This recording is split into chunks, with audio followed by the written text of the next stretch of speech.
Hiya! Welcome! It's WrestleMania weekend. Woo! Woo! All right, welcome to the preview panel. I am joined once again by my illustrious co-panelists. We've got Not Suitable for Mum, aka Jason. Hi, Jason. Hello. Jason, very quiet today. We've got Rach Capper again. Hiya, Rach. Hiya. And for the first time, very pleased to introduce a brand new co-panelist joining us from, is it Canada, Vicky? Yep. It is Canada. We've got the Night Owl. Welcome to Vicky, aka the Night Owl. Hello. Yay! So, thank you guys for joining us here tonight. I don't think we've got anyone in the chat yet, but that's okay. We might get some people watch this on replay, which is great. How is everyone? You all excited for WrestleMania, Jason? Oh yes. God, it's Jason saving all his juicy opinions for later, I think. Rach, you excited? Yep, I'm excited. And Vicky, I'm sure you're excited. I know you've told me you're a big wrestling fan, so this must be like Christmas for you. It's Christmas for me, certainly. Absolutely. Yeah, I'm super excited. I can't wait. We've got the Donnie Shaw show in the chat. Hello, Donnie Shaw. Donnie. Hi, Donnie. Hello. He's a big wrestling fan. Yeah. Oh, He does. know each other. He does reactions to the highlights of Raw and SmackDown. Oh, nice one. Amongst other things. Thank you very much for coming in to see us, Donnie. Right, just before we get going with all the other bits, it was NXT TakeOver New York last night. I watched it this morning. I have to say, just like pretty much all takeovers have been for as long as I can remember, what a phenomenal show. Did anyone else see it? Jason, did you say you'd not seen it? Not yet, no. Doesn't matter. I mean, I'll recap it later anyway, even if I do know. What about you, Vicky? Have you seen NXT TakeOver New York yet? Oh, yes. Yeah, I loved it. It was really awesome. I loved the ending of it. Yeah, great. Yeah, it was awesome. Yeah. Rach, have you seen TakeOver yet? I have. The only match I haven't watched is the Velveteen Dream match. I've watched the others apart from that one. But I'm not a fan of Velveteen Dream, so I'm not really worried about it. Really? No. I don't know what it is about him. It's just, I don't know, I just can't gel with him at the moment. Fair enough. You like who you like and you dislike who you dislike. Hello, Super Pop Bro. Welcome. Donnie and Will, Super Pop Bro, getting to know each other. It looks like they already know each other. Hello, Mr. Jam. Mr. Jam says TakeOver was amazing, but did feel the matches were long. Hang on, I'm just getting my chat up a bit. We're a little long. 5 matches, 3 hours was a bit much. I don't know. I'd rather do it like that, have sort of just a few matches and then give them all time, rather than what happens at a lot of WWE pay-per-views where they squeeze in sort of 8, even 9 or 10 matches. And then we're getting cut short a lot. But no, I thought TakeOver, and we're not going to talk loads about TakeOver, especially as not everyone's seen all of it, and Jason's not seen any of it. But wow, amazing. I mean, the opening match was absolutely phenomenal. Aleister Black and Ricochet versus War Raiders. Oh, yeah, that was amazing. Such a hype, such a pumped up opener, that. I absolutely love Aleister Black. I always have. He's super awesome. I really think he should make it up to the main roster soon. But I do love Ricochet as well. He's more charismatic than Aleister, but he's so good. The two of them make a really good combination. Well, if you saw the end of you will have seen the end of the match when after them and War Raiders had hugged, it kind of had that feeling that they were saying goodbye to the NXT audience to me. And plus, they're making history this weekend, Aleister Black and Ricochet, because they wrestled for the NXT tag team titles last night, and then tomorrow night they're wrestling for the SmackDown tag titles.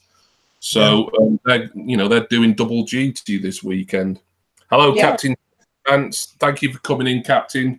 Much appreciated. So, yeah, great takeover. Anyone who's not seen Takeover New York yet, it's likely to be better than WrestleMania. That's all. I often say that. After takeovers usually end up being better than WWE pay-per-views. I'm sorry, but that's how I feel.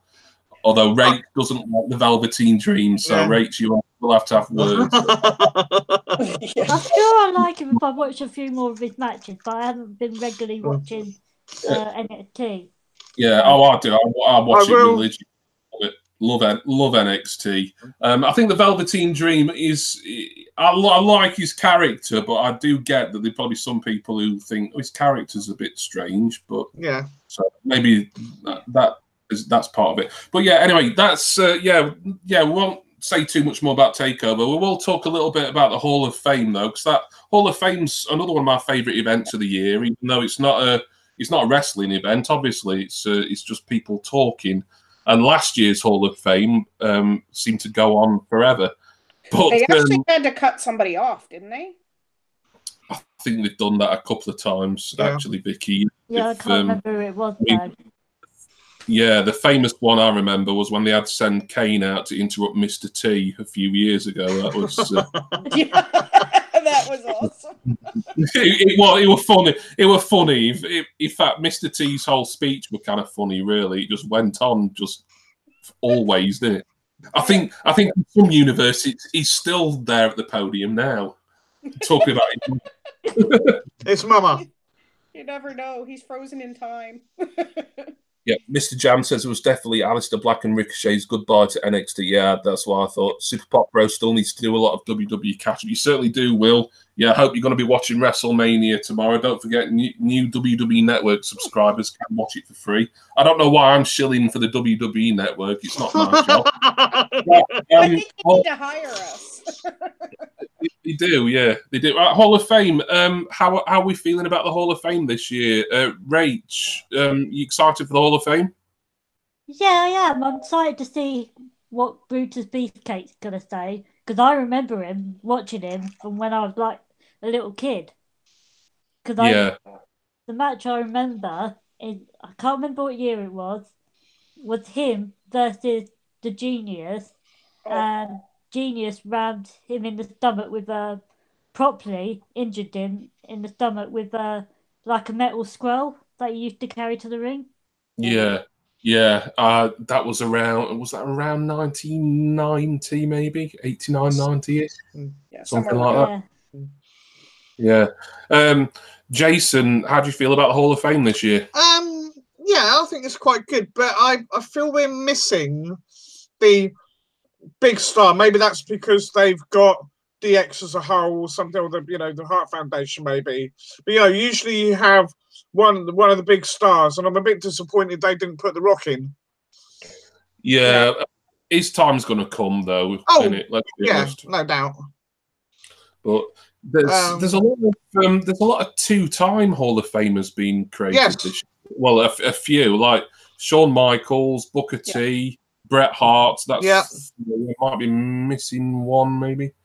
There's definitely those three, because up until now, I think the only two-time Hall of Famer has been Ric Flair, I believe. Yes. So I'm just going to have a look at the chat a minute. Donnie Shaw says, "Have I heard that they are changing the penny tag team titles?" Do you mean like the design of the belt, Donnie? Yeah.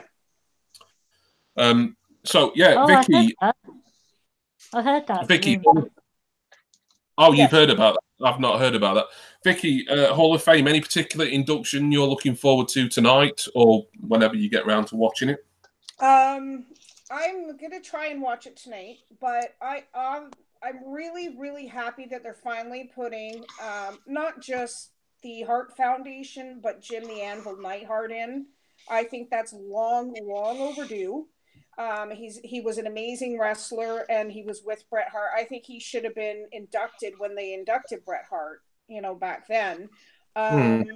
Now, the thing, like Jason said with The Rock, though, I understand what he's saying. Like, he has had this a long time coming, but I also feel that if they put him in on this Hall of Fame induction, it's going to overshadow everybody else. That's very true.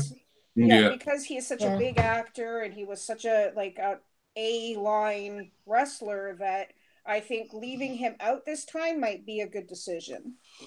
Yeah, I think, there's going to be one year where it's going to be The Rock, and then sort of if you can call it an undercard when it's a Hall of Fame induction, what the undercard's going to be a little bit humdrum, but it won't matter because The Rock will be going in. Mr. Jam says it doesn't feel like there's a real headliner this year with DX being a group and lots of tag teams. Yeah, that's true. That's true. That's what I was saying. I mean, if I had to guess as like the sort of last, the headline inductees, I would have guessed at DX, but it's difficult to say for sure. Everyone except Tori Wilson deserved. I think they're running out. I think they're running out of women to induct. To be honest, I think that's what it is. Will asks, "Is Triple H going to be at WrestleMania?" He certainly is. He's facing Batista, and we will be talking about that match in a little while. Oh, Donnie answered that. Sorry, Donnie, I'm slow on the uptake. Owen Rage said it as well. So there we are. I do like the Hall of Fame. To me, it's something. It's a bit like if you're listening to a podcast or even a radio show. It's something you can sort of have on, but you can be sort of doing other stuff. You don't need to sort of sit. It's not like a wrestling show where you're worried about missing like some really good action or something. It's like you can sort of have it on and just listen to it. That's it. But I'll be interested to find out if the rumours about them being really strict on speech times and stuff. I'll be interested to see if that comes to pass tonight, or I'll be watching it tomorrow morning, because there was rumours going that they were going to be really strict on timings this year. But we'll just have to wait and see. I think it was I can't wait to see it. I was going to say, I think last time it was the Bushwhackers that overran. Yes. Well. That's it. I can't remember who it was. Yeah. I love them, though. They were an awesome tag team. Too funny, but awesome wrestlers. They were kind of, I mean, like, I've just got so many memories of the Bushwhackers growing up, but I don't think they're ever, they never held the tag team titles in the WWF for starters. I mean, I don't think they're ever, in ring wise, I don't think you could ever say they were particularly amazing, but just as characters, and it's kind of like a little sort of comedy side act. Yeah, great stuff. So before we get on to the important and big parts of previewing every WrestleMania match, Jason, have you got some prediction results for us from Fastlane? Yeah, I mean, as I say, it depends on how much detail you want to go into. I can simply give you the scores on our prediction if you like. Yeah, give us the scores first, and if we need to do a bit of analysis. Me and you got 6 right. Okay. Yeah. Rach got 8. Oh, well done, Rach. Nice. Rach is our first predictions champion for the month of March. Yeah. Or the month of April, depending on whatever. How you look at it, yeah. Well done to Rach. It was any particular, did we boob on anything in particular there, Jace? Me and you pretty much voted for everything the same. Yeah, you're always copying me, aren't you? That's your fault. Yeah, cheers, mate. If you got a mind of your own, Jace, then you might have won this. No, the ones was the I think the New Day versus Rusev for Nakamura. Reg called that one. That was New Day. And what was the other one? Oh, the one with Drew and that lot versus the Shield. She called that one as well, with the Shield winning. Yeah. So yeah, that's basically it. You're gonna note down all our predictions for WrestleMania. So Jason's ready to keep score again. So good luck to us all. Hopefully I'll do better. I mean, there's more matches to predict, so this could be a very wild load of results, really. Yep. And I guess it's time that we ought to start going through each WrestleMania match. And yes, we will be going through them all, including the pre-show matches. We're not entirely sure if things are going to get shunted around on the pre-show. We know there's going to be the 2 Battle Royals and the Cruiserweight title match, and possibly at least one of the tag team title matches should be on the pre-show. But they may change their minds over things. They can do that at the last minute. So, Rach, if you want to kick us off with our first match that you've got written down, and we'll just take it in whatever order that you've got. The first match I've got written down is the WWE Cruiserweight Championship between Buddy Murphy and Tony Nese. Right, Cruiserweight title. It's Tony Nese challenging against the champion. I think he's been champion for getting on for about 6 months now, probably a bit more. Buddy Murphy. It was bound to be on the pre-show, this, for me. And it should, if they're given a bit of time, like Austin Aries and Neville were a few years ago, it should end up being a fairly good match for a pre-show. But it was never going to be on the main card, this, for me, which is a little bit of a shame. But it is what it is. It's the Cruiserweight division. Vicky, you got any thoughts on the Cruiserweight division or on this match in particular, Nese versus Murphy?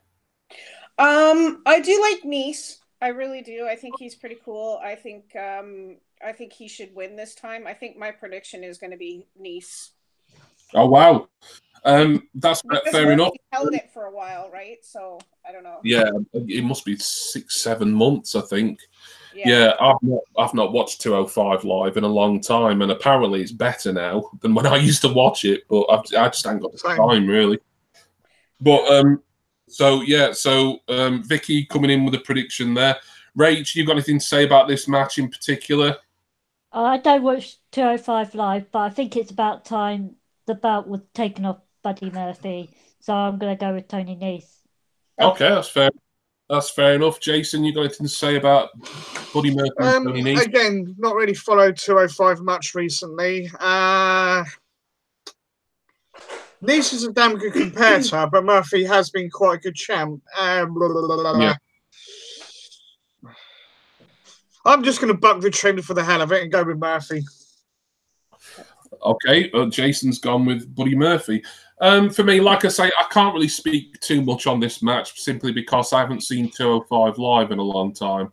In fact, I think the last Cruiserweight match I would have seen, well, not the last one, but sort of like one that particularly stands out would have been the one where Buddy Murphy won the title, because he actually won it in Australia, didn't he? I believe so, yeah. The Super Showdown. Obviously, I've seen sort of other pay-per-view and pre-show matches since, but that one particularly resonates because it was a title change and it was in Murphy's home country. Someone called Mr. Fulton Moraz has come in saying, "Happy National Caramel Popcorn Day." I didn't know it was caramel popcorn day. Yeah, Mr. Fulton, I do celebrate that privately, but that's probably what I didn't know was happening. Mr. Fulton from my channel, thank you for coming. Yeah. Oh, thank you, Mr. Fulton. Thank you for coming. Thank you for coming via the Night Owl. Yeah, Donnie asks, how come we hardly see the Cruiserweights on Raw nowadays? Well, yeah, I wish you did, but I mean, they just fill up Raw with all kinds of crap, don't they? I mean, they could really do with taking some of that crap out and putting some good, proper wrestling matches on it. But you know, we could sit here for days and sort of debate what's wrong with Raw, really, couldn't we? Because it's a pretty humdrum at the best of times. But in regarding, I better make a prediction for this one. Yeah. Likely to, in fact, I think this definitely will be a pre-show match, and I think, Tony Nese recently turned babyface. I think he's going to win the title, so I'm going to say Tony Nese for the win. Rach, what else have you got for us? The next match I've written down is the Women's Battle Royal. Right. Do you want to list the competitors who we know of in the Battle Royal? Yeah. Dana Brooke, Mickie James, Ruby Riott, Liv Morgan, Sarah Logan, Asuka, Carmella, Naomi, Lana, Selena, and Nikki Cross. Well, those are the competitors that we know of so far. Yeah. Well, it's the Women's Battle Royal. I mean, it's giving all the women who've got nothing to do in other matches. It's just giving them a WrestleMania payday, isn't it? I mean, what can you say about this? Yeah, really. Who won it? Was it Naomi who won it last year? I think so. I can't remember, to be honest. Yeah. I think so. It's that kind of match. You don't really worry about it that much. Yeah. No. Well, I've not even thought. Sorry, go ahead, Vicky. I'm kind of Naomi won it last year. I actually like Nikki Cross, just the way she, comes off all, Yeah. I don't know how to explain it, but she's really crazy, and I think she should win it this year. Yeah. Okay. So is that your prediction then, Vicky? You've got to say Nikki Cross to win it. Yep. Ray, prediction for the Women's Battle Royal? Well, I think Nikki Cross will win it, because I don't think they can with Asuka or any of the other women. So I think Nikki Cross will do it. Mr. Jam thinks it's going to be Toni Storm to win it. As surprising, he could. Yeah, I mean, she is around for WrestleMania weekend because her and Piper Niven were in the crowd at Takeover. So both of those could be, and we could see Piper Niven, who, like Nikki Cross, is a fellow Scottish woman. So yes. Jason, have you got a prediction for this battle royal? Yeah, I'm torn. I think one of them, mate. A double winner, a bit like Bret Hart and Lex Luger. The only two that would make sense is Asuka or Nikki Storm, to my opinion. Head or heart? Gonna go with heart. I'm gonna go with Nikki. I'd love her to win it. So 3 people have gone for Nikki Cross. Wow, and this is a match that I've really not given too much thought about. I mean, well, they took the SmackDown title off Asuka a couple of weeks ago. I don't like that, and I know a lot of other people didn't. But I kind of get why they've done it, because now the main event is going to be winner takes all, and we're going to see someone holding both titles up at the end, which will be a good image to end on. But I think it's a shame that Asuka, there's been nothing done with her. I'm a big Asuka fan. I think she's fantastic. And you know what? I'm going to go with my heart, and I'm going to say that because they kind of screwed her a little bit on SmackDown, making a job to Charlotte and lose the title, I'm going to say Asuka to win this Battle Royal. Not that it really matters, but there we are. So Asuka is my prediction, and Nikki Cross for 3 others. So that's quite unusual for Battle Royal, because there's a lot to choose from. But you 3 have all gone for the same person. Mr. Jam says they never give the Battle Royals to anyone who's a big name or B would do anything later. Well, no, it's like, here, you've won a trophy and that's it. It's not like you get a title shot or something particularly. I can probably guess what your next match written down is, Rach, but please tell us what it is. I've got the next match written down is the WWE Championship between Daniel Bryan versus Kofi Kingston. I think we ought to save that one till later. Okay. If that's the right, Rach. Yeah. Well, if we can get through. I mean, like I say, I know we don't know exactly. They might rejig the pre-show about a bit, but like if we sort of know what's probably going to be on the undercard, don't we? And then we can get to like the big title matches like a bit later on. So if we can stick to like sort of the undercard / the pre-show. Okay. Well, the next match I had written down was the fatal for the 4-way for the women's tag team titles. Right. Yeah, we can discuss that now. Yeah. Fatal 4-way women's tag team championships. They were, of course, established at Elimination Chamber. So we've got Bayley and Sasha Banks defending against Beth Phoenix and Natalya, and the Iconics, and the Nia Jax and Tamina Snuka. Vicky. Okay. I really was kind of upset at the last pay-per-view when Bayley and Sasha won.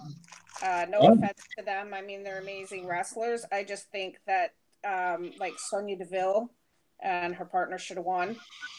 However, I'm thinking they're going to lose, and I would really like and I don't think it's going to happen because it's Natalya and Beth Phoenix, but I really would like to see them win.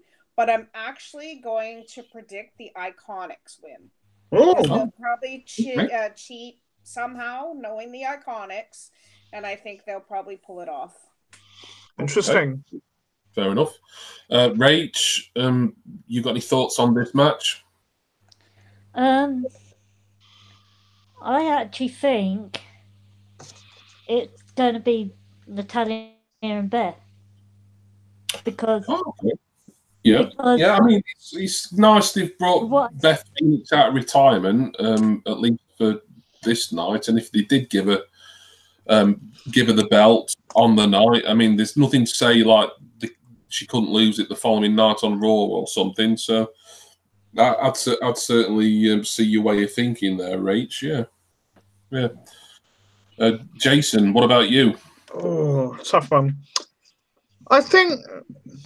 I don't know if it's too early to take the titles off of Bayley and Sasha, unless they've got something planned with them. Iconics, no. Tamina and Nia, yeah. I in some ways, actually, thinking about it, Natty and Beth, because this is the women's year, if you like, they're the main event and everything else, right? Beth's a Hall of Famer, yeah. That's what's making me think them. So I'm going to go with Natty and Beth as well. Right. So Jace and Rach have gone with Natty and Beth Phoenix. Vicky's gone with the Iconics. That's an interesting call, but there again, I could see it happening. I could see any of these teams winning. It's a difficult one to predict. Mr. Jam reckons it's going to be Sasha and Bayley, the Boss and Hug connection, and he thinks the 4 horsewomen will close the show, hugging with each other. That does make a lot of sense. Yeah. Although don't forget, it is the women's title match is winner takes all, so one of those horsewomen is not going to have a title, probably. But anyway, we'll get to that near the end, because that is the main event. I need to make a prediction for this. I'm a big fan of Bayley, big fan of Sasha Banks. I think they were the right choice to be the first women's tag team champions, or the first in this era, I should say.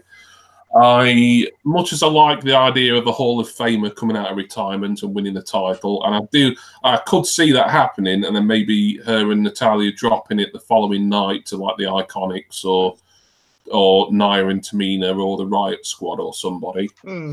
But I am going to say that Bayley and Sasha will retain.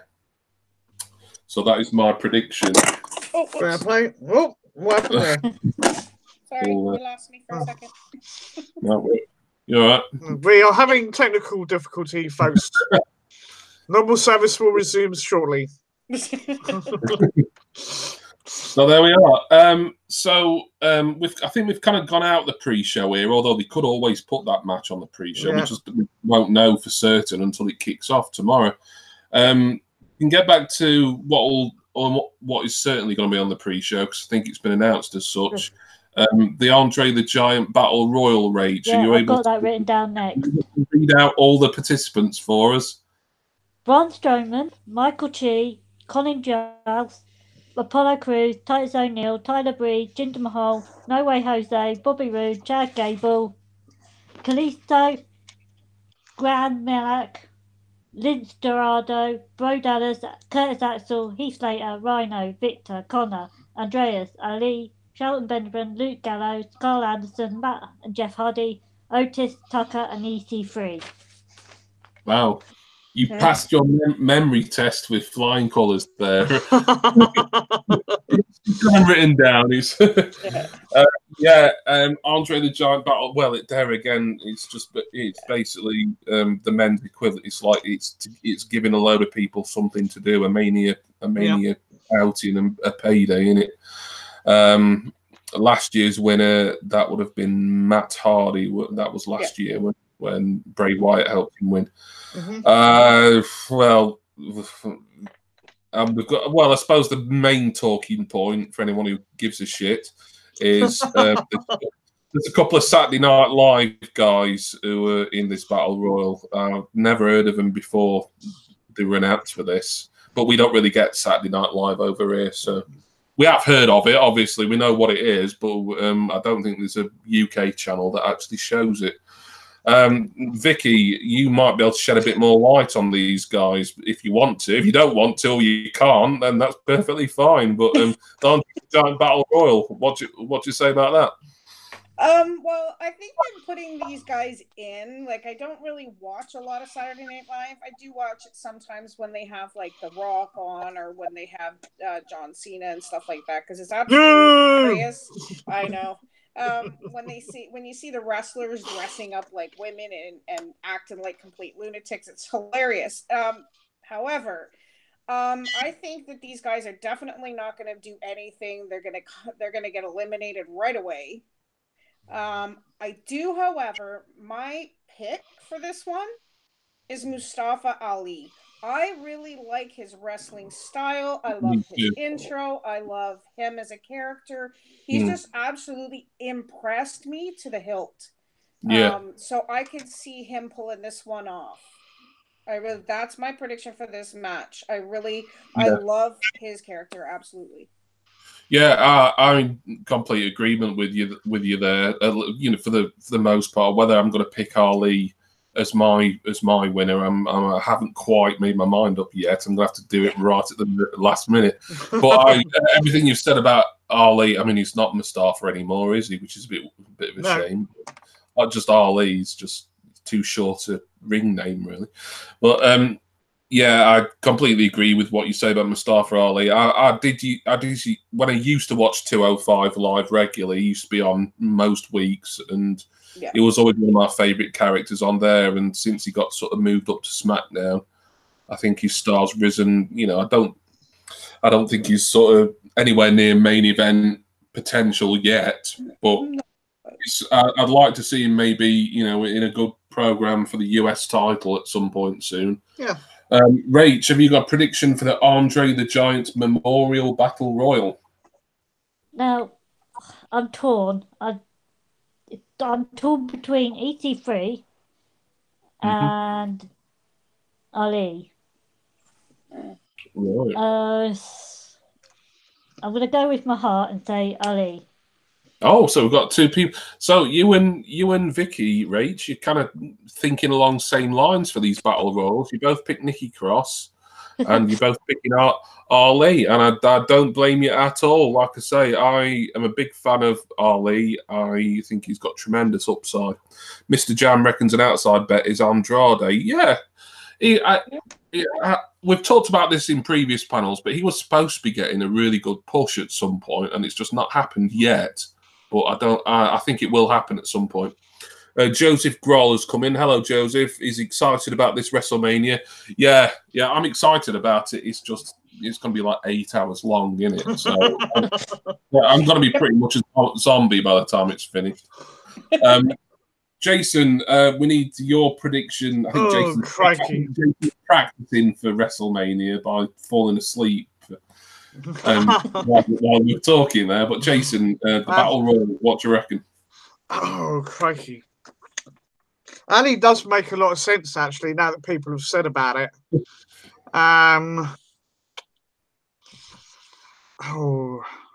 The thing is, you can't help thinking that Braun's going to win because of the build-up and everything.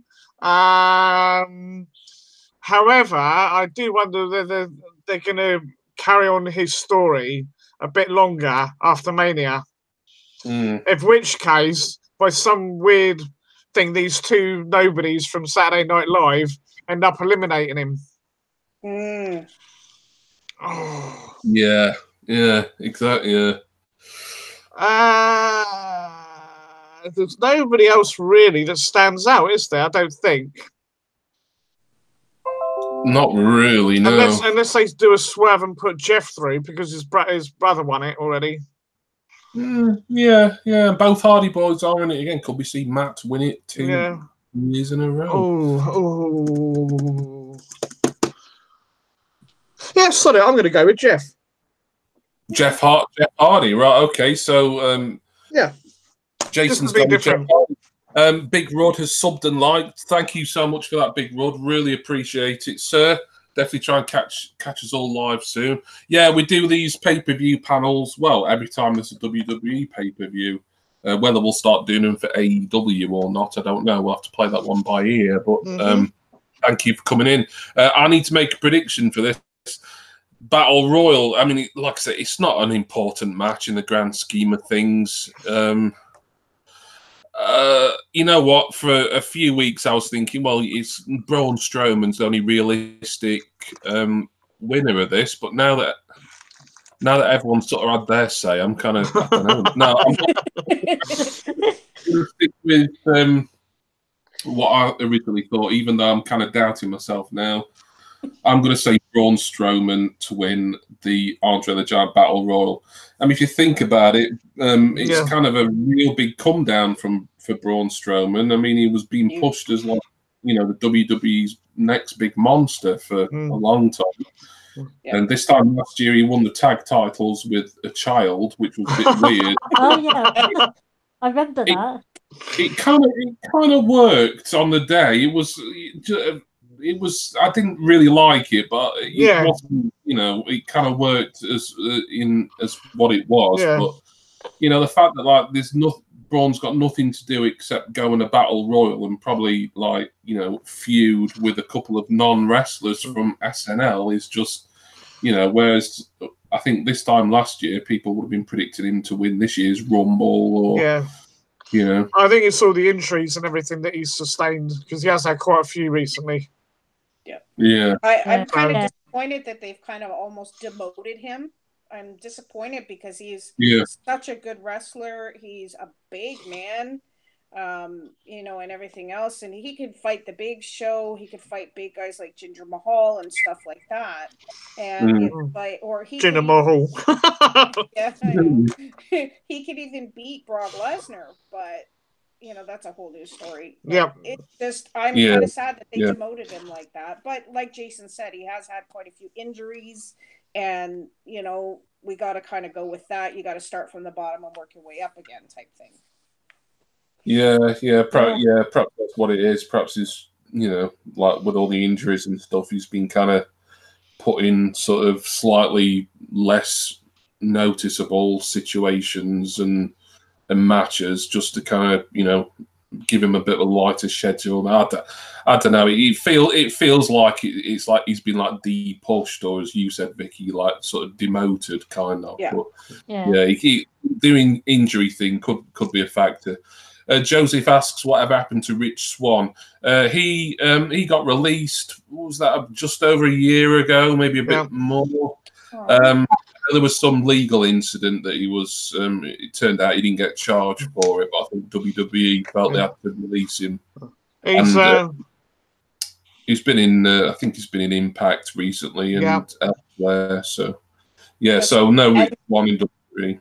I used to like him actually. I thought you were all right, Rich Swann. Yeah. Tori Wilson just posted her dad's died this past Friday. I didn't see that. But then again, I'm not following Tori Wilson, so. And that will be a shoot father, not a kayfabe father who died on screen. So it seems a bit weird, like referencing that when we're talking about a real death. But but out the Wilson stuff, we won't get bogged down in that. So we've all made our predictions for the Andre Battle Royal. Rach, any sort of more undercard matches that we can talk about? I know I'm sure there's a few. What about one of the tag? What's that? Team championship. It's there's a couple of tag team championship match. Which one? Shall we discuss the Raw one first? Revival versus Hawkins and Ryder. Yeah, I didn't even know about this until Zach posted something about it. Yeah, it was. Was it even announced on Raw, or was it announced sort of after Raw sometime, like a day or two after? Excuse me. Revival versus the former Edgeheads, Ryder and Hawkins, for the Raw Tag Team Championship. This sounds like a pre-show match to me. But, it does, definitely. Yeah. Last minute addition. Time filler. Well, yeah, not that they need it. I mean, looking at this list I've got up here, it is 16 matches, and that does include the pre-show. But it's like that's a lot. They should split that over 2 days, really. Yeah. But yeah, the Raw Tag Team Championship. It's Vicky. Have you got anything to say about this? You know what? Can you tell me the names again? The champions of the Revival. They're defending against Kurt Hawkins and Zack Ryder. Yeah, I was being sarcastic. Actually, it was. I thought you genuinely needed to know the names again.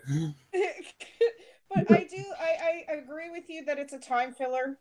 And I like Zack Ryder. I really do like him. But I honestly don't think that they're going to win this. Kurt Hawkins, he's a good wrestler, but I think he's better on his own.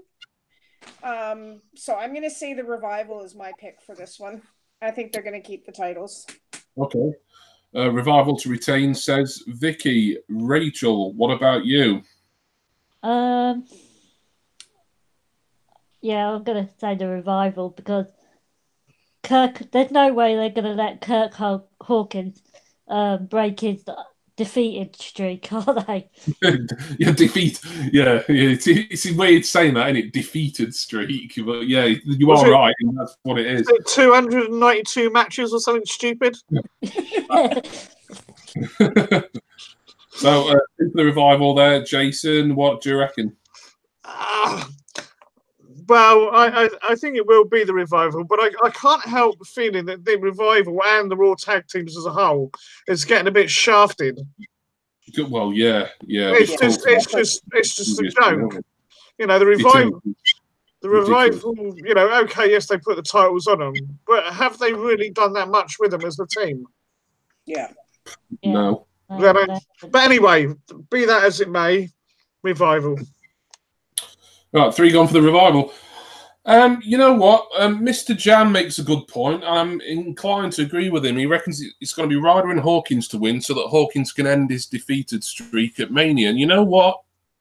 Because I'm thinking back to, when was it, 4, 5 years ago, when Zack Ryder won the Intercontinental title in one of those multi-man ladder matches. Oh, yeah, I remember that. He only held it for a day. I think he lost it to Miz or whoever the following day. A point to make in a minute. Oh, you can make it now if you want, Jace. Wasn't... Oh, no, I'm thinking of Curtis. It's all right. It was Curtis Axel that never got eliminated from the Royal Rumble, wasn't it? Yeah. Yeah, that's all right. So it's irrelevant. Don't worry about it. Okay. So, you know what? I'm going to go against the grain here, and I think Mr. Jam has stumbled upon an interesting theory here, and I could see that happening, even though it's probably only going to be on the pre-show. It might even be like the first pre-show match where like most of the crowd are still sort of, waiting to get in sort of thing. I always find those matches, like the atmosphere is really weird. They sort of, it's almost like performing to like an empty stadium where there's just the odd person dotted around. Yeah. Some little kid in the back going, "Yay!" You can hear a pin drop. You can hear someone coughing and some crickets chirping. Tumbleweed blows by. Everybody to get all their food and stock up. I mean, Zack Ryder is famously from that neck of the woods, sort of New York area. He's from Long Island. This pay-per-view, technically, this pay-per-view is in New Jersey, but they always say it's New York for reasons. But yeah, I'm going to say I think we're going to see new Raw Tag Team Champions, and they'll probably lose them the next night. I'm going to predict Zack Ryder and Kurt Hawkins to defeat the Revival. Woo woo woo! If would like Apollo win the Andre the Giant Memorial Battle Royal. Yeah, Apollo. Yeah, it's not a bad shout actually. Apollo Crews. And he also wants to see Zack Ryder win the tag titles. He did win the IC title at WrestleMania, so history could sort of repeat itself. Shall we have a look at the SmackDown Tag Team Championship while we're here? Ray, do you want to list in that? We've got the Usos versus Ricochet and Aleister Black versus The Bar versus Shinsuke Nakamura and Rusev. Oh my gosh. Yeah. So it's a fatal 4-way tag match, this time for the SmackDown Tag Team Championships. Usos defend against Ricochet and Aleister Black, The Bar, and Shinsuke Nakamura and Rusev. Vicky, sounds like you've got something to say about this. Yeah, Shinsuke Nakamura, I don't know. Like, I mean, I liked him before and stuff like that. He's a bit of a weird wrestler, for my sake. But Aleister Black and Ricochet pulling double duty here. I really love Aleister Black. And I think him and Ricochet are going to take the titles. I think it's going to be a whole new thing. Because I love the Usos, too. Don't get me wrong. I don't miss their old characters. I like the way they are now. They're tough. They're up front and whatever. But I really think that Aleister Black and Ricochet are going to win. Fine. Fair enough. I mean, yeah, they've pulled double duty. We did talk about it a little bit earlier on. Wow, what a bloody brilliant tag team title match it was at TakeOver New York. The trouble is this curse of NXT that I'm worried is just going to affect Ricochet and Aleister Black, because it does look almost certain that they're now on the main roster, and it could well be SmackDown. I've got, like, so many of these NXT guys have done brilliantly there. As soon as they get called up to Raw or SmackDown, the careers just down the card. And I really don't want that to happen to Ricochet and Aleister Black, because the two absolutely outstanding athletes and just really charismatic in their own ways. Ricochet's kind of got that sort of, sort of high-flying kind of persona. Aleister Black's got that sort of, what I'd call maybe sort of quiet, enigmatic kind of charisma. And they're kind of a bit of an odd couple tag team, but when you see them together, it does work. I get it. It's not like, it doesn't feel like they've been thrown together necessarily. Like maybe, I don't know, like maybe Finn Balor and Samoa Joe when they won the first Dusty Cup a few years ago. It was like, well, I don't know if I'd put those two together. Yeah. And it was thought it'd be like that with Aleister and Ricochet, but I think as a team, they're a bloody marvellous team. I'm just worried that their careers are going to stagnate on SmackDown. I won't make a prediction until Rach and Jason have made their prediction. So, Rach, what have you got to say about this fatal 4-way? Like you said, it was an amazing match that they had on TakeOver. And I followed Aleister Black's career since when he was in Progress, when he was Tommy End. Yeah. You know what, I'm going to say, I think they're going to do it. I think they're going to win the tag team titles. Okay. I do like the Usos, but I think Aleister Black and Ricochet are going to win. Yeah. Jason, what do you reckon? Look, Jason, if you only all the matches were brilliant. That's the thing. But as an opener, I can't really speak highly enough of this. I think it might have been my favourite match at TakeOver. That seems to happen a lot. What match you watch from TakeOver New York, Jace? Yeah. I recommend you watch that one, because it was just phenomenal. Yeah. What do you reckon for this SmackDown tag title match? Oh, right. Okay. Again, Ricochet and Black, they're very good. And they do actually quite complement each other with I know they're contrasting styles. But if you think about it, Ricochet has got technical moves as well, and I think they kind of bounce off of each other, so to speak. And I'm kind of bored with tag team wrestling for the most part. Right, it's always the same people, fighting. I think I'm going to go for Ricochet and Black. As I say, from all the things that you're saying about NXT, but without actually giving it away, it makes sense because of all the pushing they've been getting anyway. To keep them there, they put the titles on them. They keep them very profiled, and hopefully this curse, as it were, they're going to break it. Yeah. So I hope so. Ricochet and Black. So I've got 3 of you going for Ricochet and Aleister Black. Well, I think we're going to make a little bit of history here because for the first time on a 4-person panel, I think we're all going to have the same prediction here.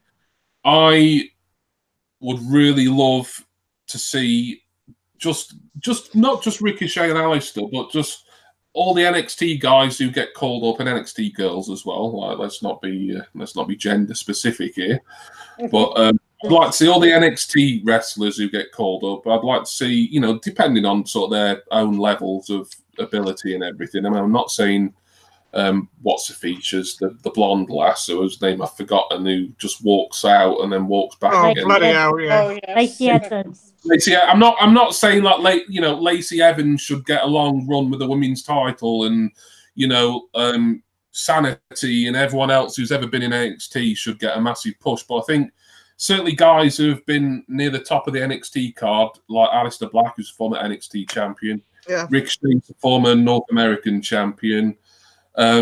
They won the Dusty Cup recently, and they had that absolutely blinding match with War Raiders, and they called them War Machine. And that was their old name, War Raiders Takeover. EC3 is another one. Yeah. Yeah, they pulled double duty, and I think, we need to see them as SmackDown Tag Team Champions. It'd be a really great moment at WrestleMania. It could end up being a pre-show match, but it's hard to say. I don't think it's been advertised as a pre-show match yet. The matches that have been advertised as pre-show matches are the Battle Royals, both Battle Royals, and the Cruiserweight. Yeah, but they have been known to squeeze a 4th match. Usually, for if they're worried about time constraints, they'll probably squeeze another 1 or 2 matches onto the pre-show just so that they can have bloody, I don't know, Kid Rock come out and do a bloody concert again. I'm sorry for reminding people of that. Joseph, there's always something. Joseph reckons it's going to be Ricochet and Black. Yeah. So, I think we're all in agreement there. I think we've all predicting Aleister Black and Ricochet to win that match. And that would be fantastic if it... Well, we obviously think it's going to happen. Otherwise, we wouldn't have predicted it so. Can I just say something, Jimmy? Go ahead, Vicky. I was going to say, I kind of agree with you with the whole NXT move up that Aleister Black and Ricochet are doing, and it has happened on quite a few occasions where a lot of the guys from NXT come to Raw or SmackDown and they end up kind of fizzling out.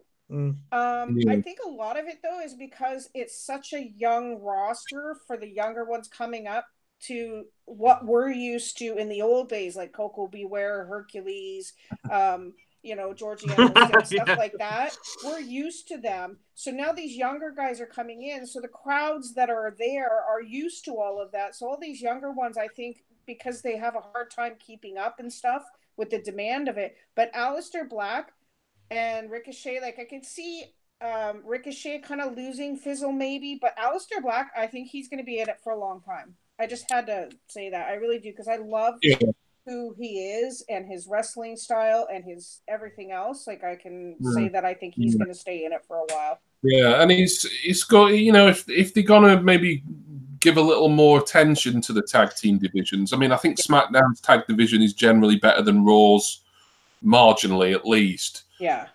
But the good thing about Aleister Black and Ricochet is that they managed to mesh really well as a tag team, but we also know as singles competitors, they're both absolutely phenomenal as well. So, there is options there. If they split them up, it'd be fine, assuming, they weren't wasted, many people have been wasted. But, we can err on the side of optimism and say, things are going to turn a corner. So, I totally understand and agree with what you're saying there, Vicky. Mr. Jam says there's no musical act this year, just Elias, and Taker's going to crash the party. Undertaker is supposed to be in New York this weekend, or New York/New Jersey. So he's got to be an Undertaker appearance, and is Cena definitely confirmed for Mania as well? I forgot. I don't know. I haven't heard anything from him. I know he's not going to match or anything, but I was pretty certain he was going to make an appearance at some point. because there could be another impromptu Undertaker Cena match, maybe. I don't know. I think it's with Undertaker he can't really go anymore, can he? And it's sad to see, really. But he's been at it for 30 odd years. Yeah. He didn't be alone. I'm not even counting his career before he joined the World Wrestling Federation. I think after he lost to Brock Lesnar, that whole match really sent him for a loop, and I think that was it. I think that's when it started to be at that point where he needed to stay retired. Yeah. I mean, really, when he lost to Roman Reigns 2 years ago, was that 2 or 3 years ago? Must be. And then he left all his ring gear in the ring and walked out, and symbolically it looked like he was retiring. If that was a legit retirement, it would have been a really good moment. But he came back a couple more times, and I mean we talked about it during the Fastlane panel last month, but isn't Kane's match with DX at Crown Jewel last year? I mean, that was pretty terrible. That was. It was kind of sad to watch it in a way. Yeah. No. But yeah, I mean, I know we can't really sort of analyze Undertaker at this year's Mania or John Cena because neither of them have been announced for matches. But I think at least one of them's going to make an appearance. Probably both. Undertaker's been announced for the next Saudi show. So probably Undertaker's not going to be retiring anytime soon. He might just have these occasional matches for the big payday, and the paydays don't get any bigger than in Saudi Arabia. So unless anyone's got anything else to say about I was just going to say, go on, Jace. To be fair to Taker, when you saw him wrestle Brock, he did look like an old man. Didn't he? Yeah. Do you remember he was almost skinny, right? And yet when he came back, the next year, he'd sort of beefed himself up a bit more again. And a lot of people were saying that it was apparently his old Michelle McCall that he's married to. Yeah, she actually sort of like lit a fire under him a bit, gave him a bit more self-confidence again. Because I mean, you got to think about it. When you get to that age and your body can't do, and this is something we'll get onto later, obviously. When your body can't do everything you want it to do, right? And I mean, we get it. Yeah. So when you're in that position, doing that for as long as you have been, and you can't go the same, you're thinking, what else do I need? And sometimes that little bit of encouragement and stuff, and say, look, you can still do it. You just got to believe in yourself a bit more. Can be, but at the same token, then you've got to know when to say enough is enough. Yeah. Well, absolutely. I mean, we thought Shawn Michaels had stayed retired, but that Saudi money, it can turn a girl's head, can't it? So I'm not calling Shawn Michaels a girl. I'm a big Shawn Michaels fan, even though me too. I like Shawn. Although the less said about that match at Crown Jewel, the better, really, because it didn't really do any of the four involved any favors there. But, I get it. It was big money. The Saudis were paying big money for these big stars to, Michaels come out of full retirement, and Undertaker's pretty much semi-retired, apart from these occasional matches. But we've still got a lot of matches to go through. Rach, which I'm gonna let you decide which one we tackle next. The next match I read was AJ Styles versus Randy Orton. I don't know what. Sorry, what happened there? No one even said the. Sony has not granted you drop-in permissions. They can drop in on your own Echo devices and contact. You can drop in. Stop. I don't even know why she. Nobody mentioned Bliss, did they? No. She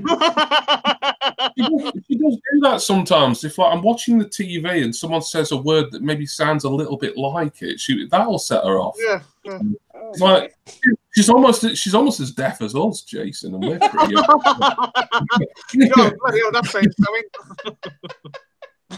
Like I said, I don't know what order these matches are going in, so it's just how I written them down.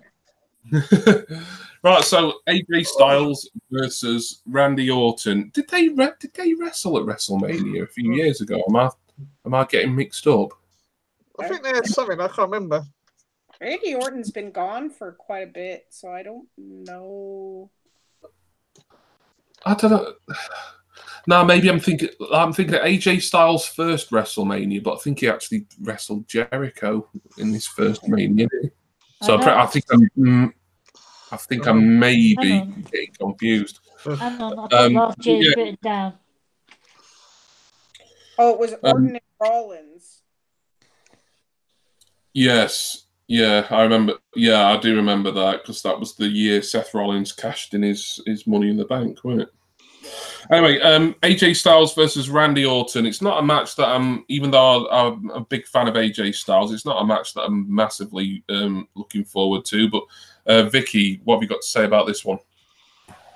As much as I love AJ Styles, I'm really glad that he finally came to WWE. I think he's been a big star for a long time with all his work that he's done in Japan and on TNA and everything else. Like, he's been absolutely cool. But I'm really glad that he finally came here. I think this is his time to shine.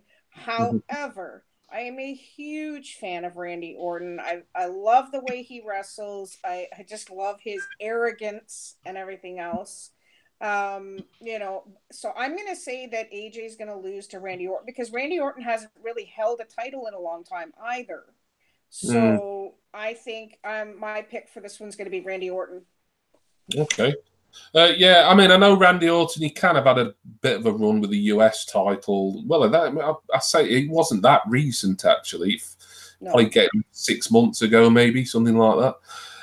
But yeah, I mean, Orton is kind of, it's a big match for them in the fact that they both, former world champions, main eventers. But in the grand scheme of WrestleMania 35, I'm just really struggling to care about this one. And it's a bit of a shame because we know how great Styles is.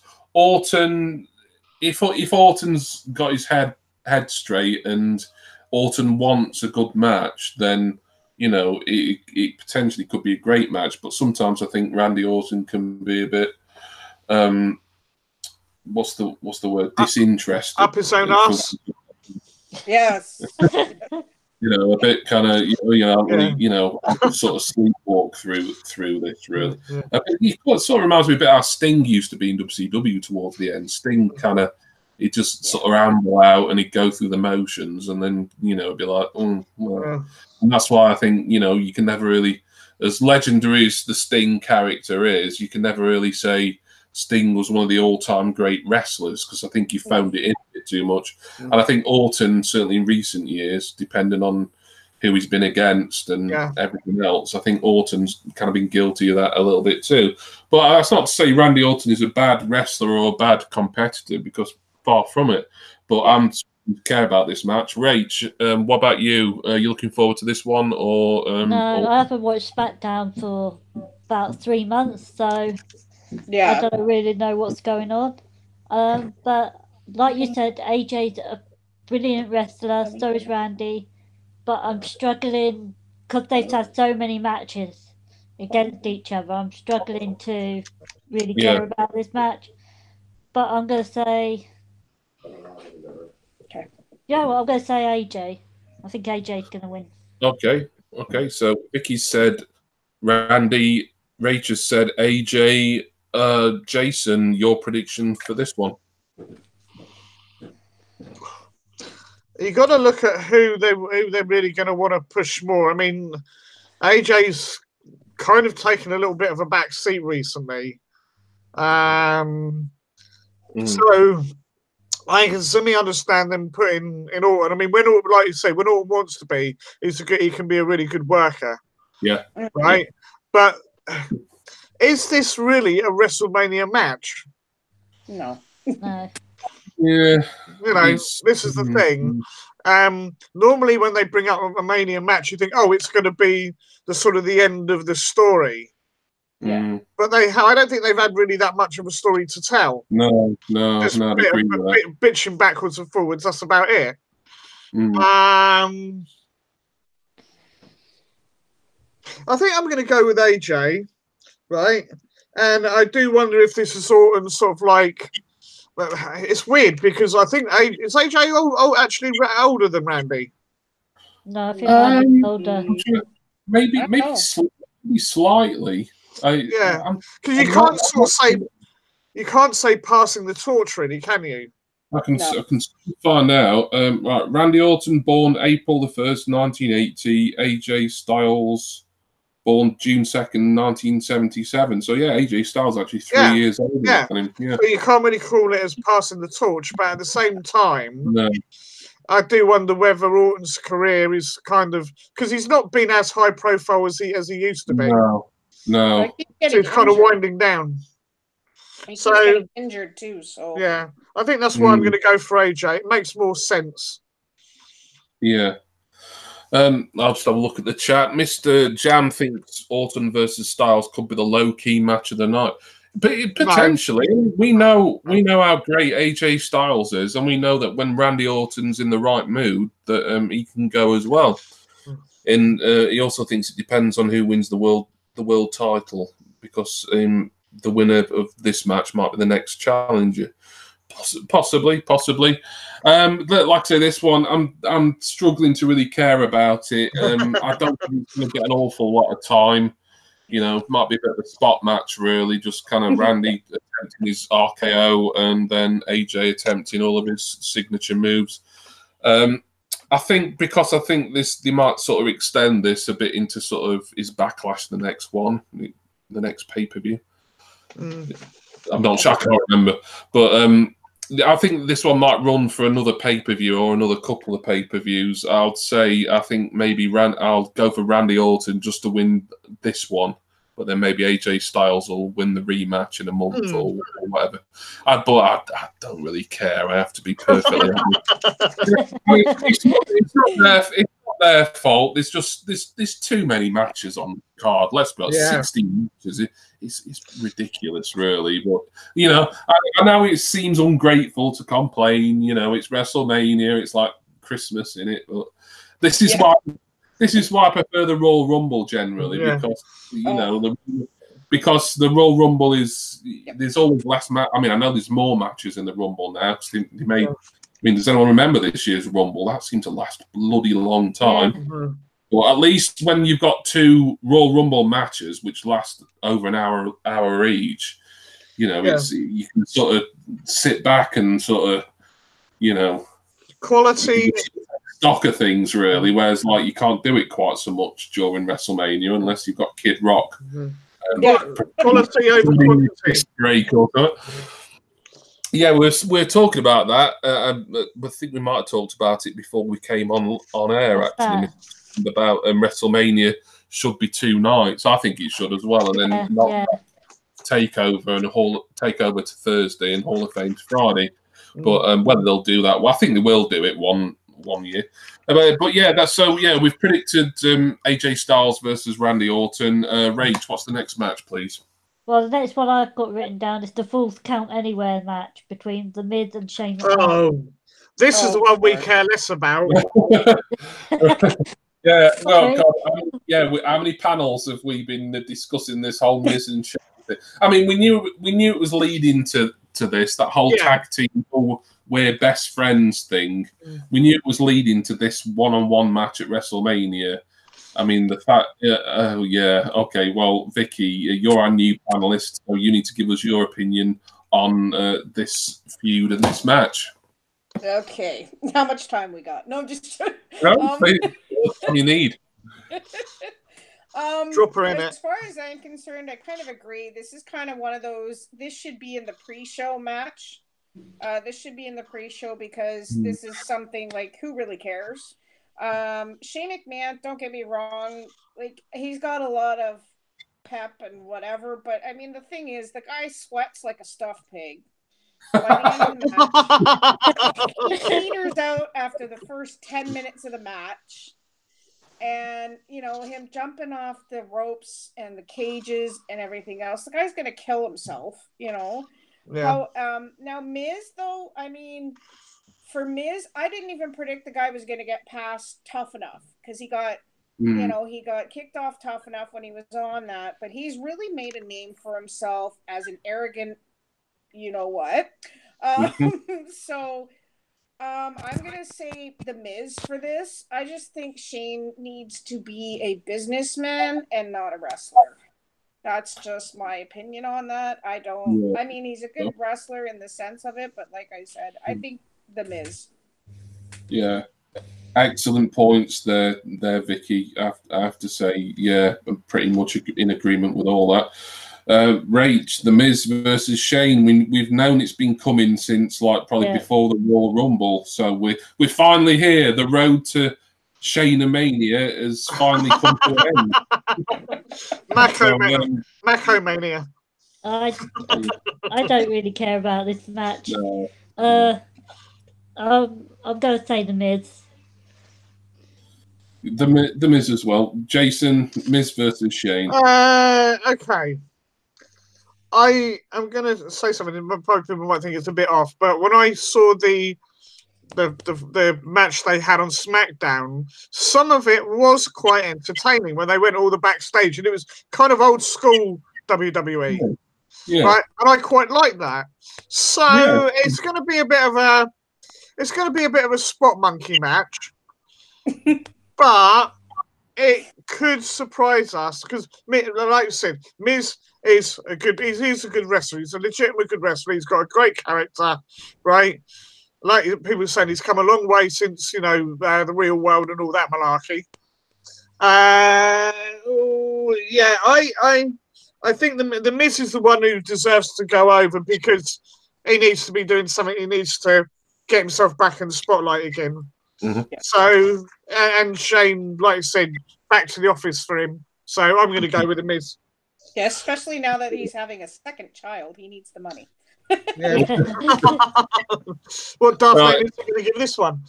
So, well, Miz versus Shane. Well, I mean, I'm going to sound like a stuck record here, but you know how I feel about Shane McMahon taking these prime spots on pay-per-views and WrestleManias that really an actual full-time wrestler should be getting.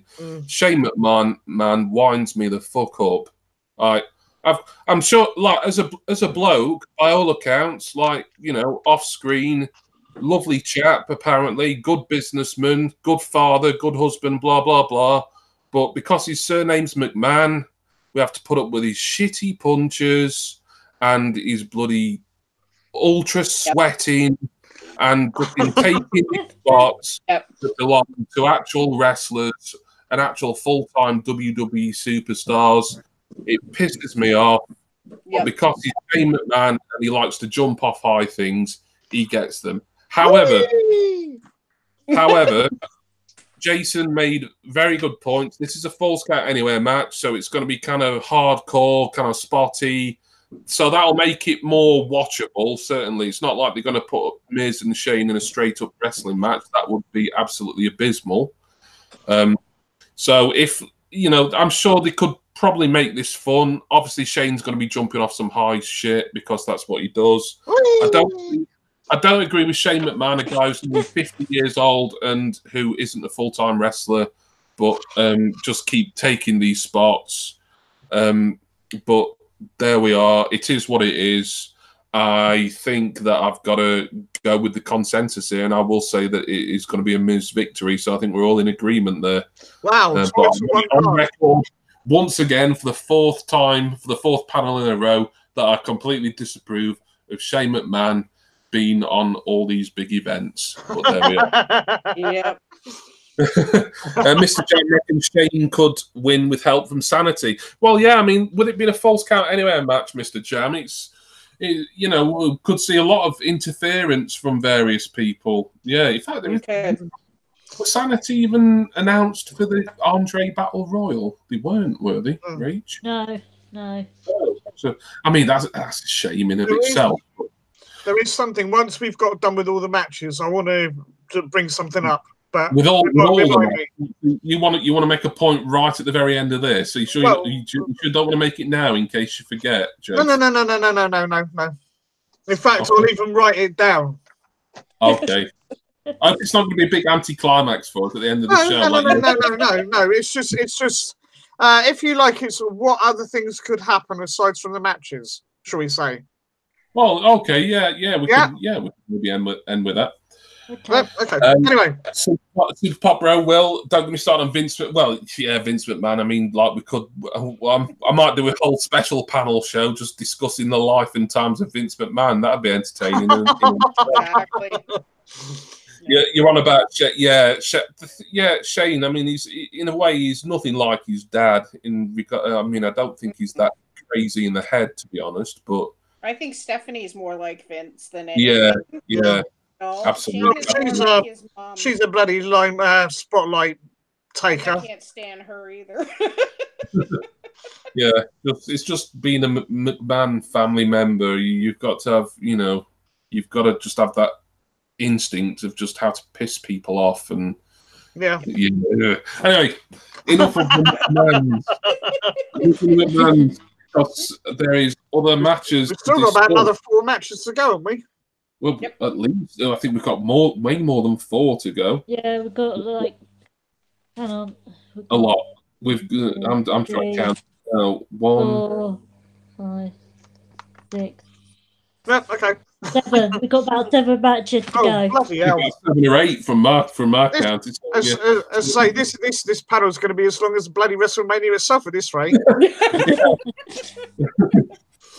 Yeah, blame me. I booked this shit.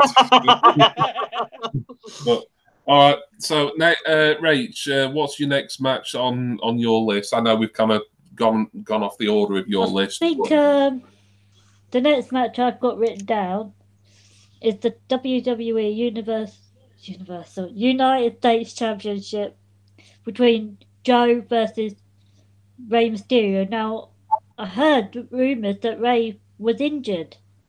So I don't know how is this match still going on. Yeah, yes, it is. Yeah. Oh, hello, Lady Days. By the way, thank you for coming in. Nice to see you. Hello. That I read on Figure 4 Wrestling today that Rey Mysterio seems okay for WrestleMania. The injury that he suffered, was it on SmackDown earlier in the week? It wasn't as serious as people might have initially first thought. So yes, as far as we know, that match is still taking place. It is still going to be for the US title. Samoa Joe defending against Rey Mysterio. So this will be Rey Mysterio's first WrestleMania in 5 years. No, it's not as much as 10 years. I was thinking more about 5 years, maybe 5 to 6, perhaps.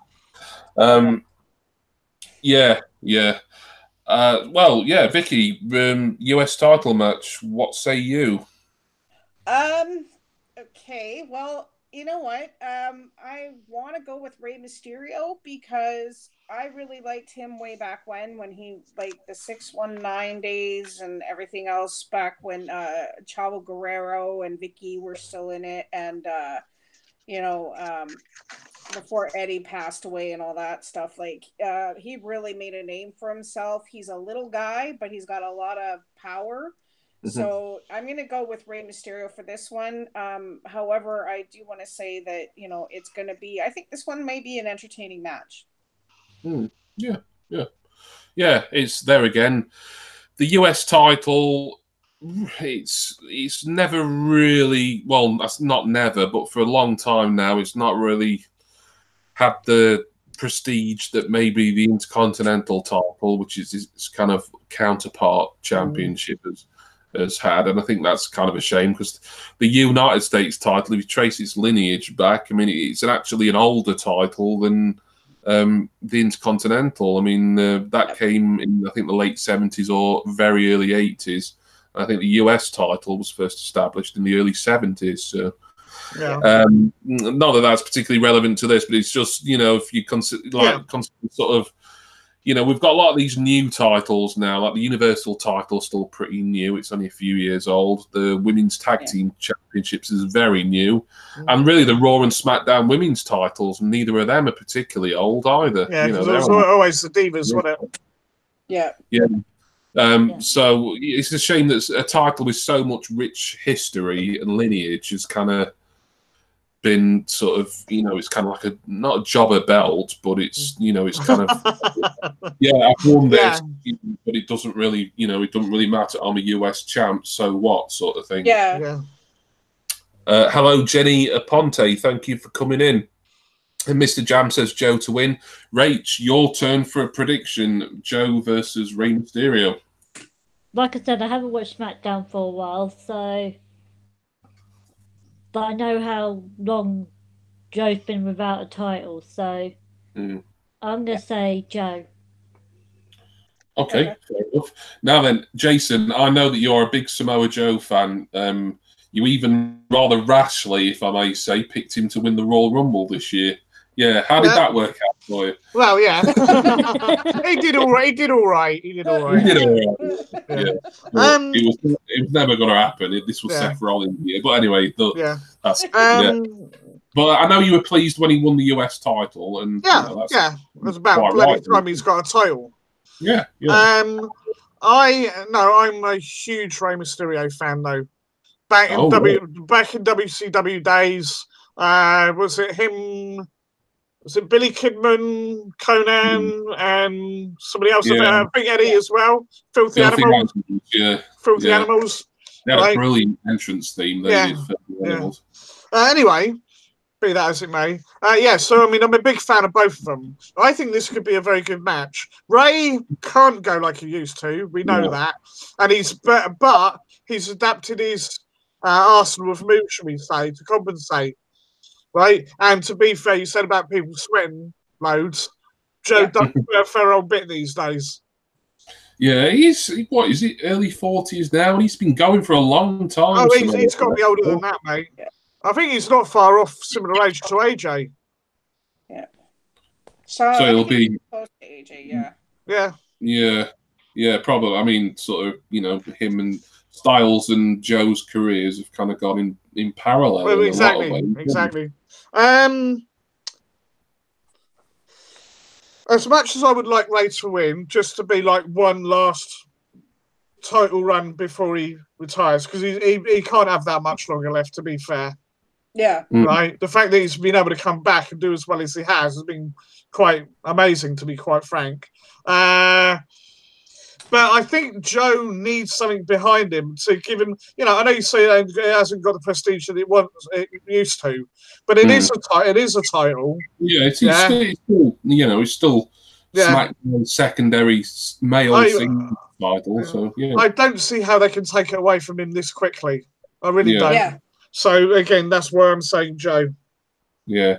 By the way, Samoa Joe's birth date is March the 17th, 1979. So, a little bit younger than what I expected, actually. So, he's only just turned 40. Yeah, well, you were right then. Yeah. So, a prediction from me. Rey Mysterio's back.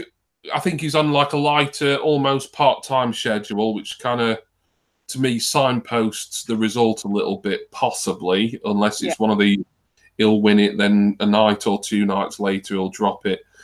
I don't think Ray needs the title. He's a former WWE World Champion. He even briefly had the WWE title, although, I don't know what the point of that was when he jobbed out to Cena in the same night. I'm going back a few years. I know it was around the whole Summer of Punk thing, but Rey Mysterio, he's kind of been there, done that as far as WWE is concerned. Samoa Joe, not so much. This is his first title on the main roster. He was a great NXT champion, and we know that Samoa Joe has had legendary title runs in other promotions like TNA and Ring of Honor.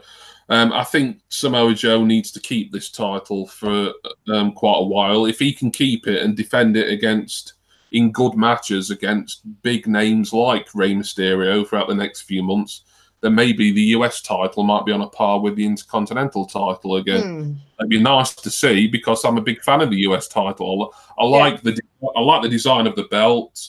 I like its lineage, going back to like guys like Harley Race and Ric Flair and Wahoo McDaniel and all those lot. It's got a lot of history, and I think Samoa Joe, even though he's been going for many years and he's technically a veteran, I think he's kind of the right guy to sort of spearhead a US title division revival, and then maybe by say SummerSlam or something, that could be when he drops it to like Mustafa Ali or someone, give a younger guy a run. Yeah, that would be a good one. Yeah. So I think Rey Mysterio, but even though it's his first WrestleMania a few years, so they might give him the win for that. I'm gonna go with the majority here. One of you did pick Ray, didn't you? I'm trying to remember who that was. Was it Ray? It was Vicky who picked Ray. I'm going to go with Rage and Jason here. I'm going to say Samoa Joe is going to retain the United States Championship. There we are. So we continue, Rage. I need a new sheet of paper. The next match I've got is Roman Reigns versus Drew McIntyre. Quite a big match. It's not going to be the main event. Well, no, it's definitely not going to be the main event. I mean, this is probably about as mid card as Roman Reigns gets, really, isn't it? And his first pay-per-view singles match back since his diagnosis with leukemia. It's against Drew McIntyre. I think he's got a big upside. I used to think Drew McIntyre in his original WWE run was boring as fudge. He was bland. He had no charisma.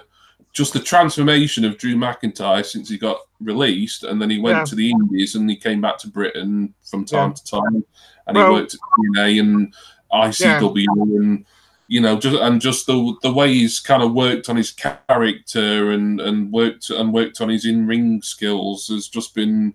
I can't praise Drew McIntyre enough, and I still think Drew McIntyre is a future Universal or WWE champion, and I nearly picked him for the Royal Rumble this year. I'm glad I didn't. I changed my mind at the very last minute and went with Rollins. But I think Drew McIntyre's got a big upside, so it's certainly a big match for Drew McIntyre. For Roman Reigns, it's probably not the biggest WrestleMania match he's ever had, but it's it is what it is. Everyone's got to face someone. Not everyone can be in the main event. Everyone can wrestle for a world title. So, Vicky, Roman Reigns versus Drew McIntyre. What have you got to say about it? And once I just have to go to the chat here. Jenny Aponte says he wasn't used properly. So I kind of agree with that. He wasn't used properly at all. But my thing, I love Drew now. I agree with you on that. The way his character was before, he looks like a beast now. Like he looks like a competitor now. So I mean, I'm really torn in this one because Roman Reigns is my future husband. So anyway, but I absolutely love him as a technical wrestler. I mean, he's gone through a ton of diversity and everything else with going through leukemia and everything else. I don't think he's had enough opportunities to be a champion. They've taken it away from him countless times. He's got there, and then they just don't let him have it. So right now, I really want to see this match. This is something I think is going to hold my eye the entire match. And I'm going to actually go against my husband and say Drew, because I really think Drew deserves this opportunity as well as Roman does, but I really want to see Drew come up. Absolutely. And one other point: are we invited to the wedding at all, Vicky? Absolutely. Hey, we're crashing the wedding, lads.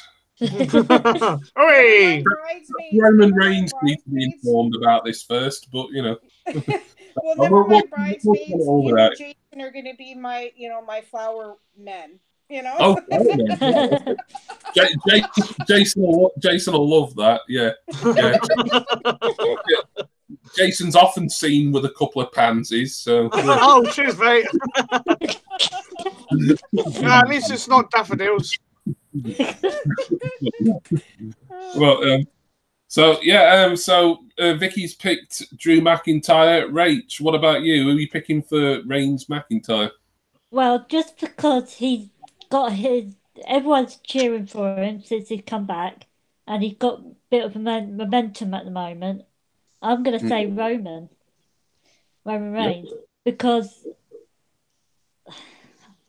as much as I like Drew now, I just think because Roman's got all this, like the fans behind him and all the momentum, I just think Roman's gonna do it. Yeah, I totally agree with that as well. It's quite a tough one to call in a way. This, Jason, Reigns versus McIntyre.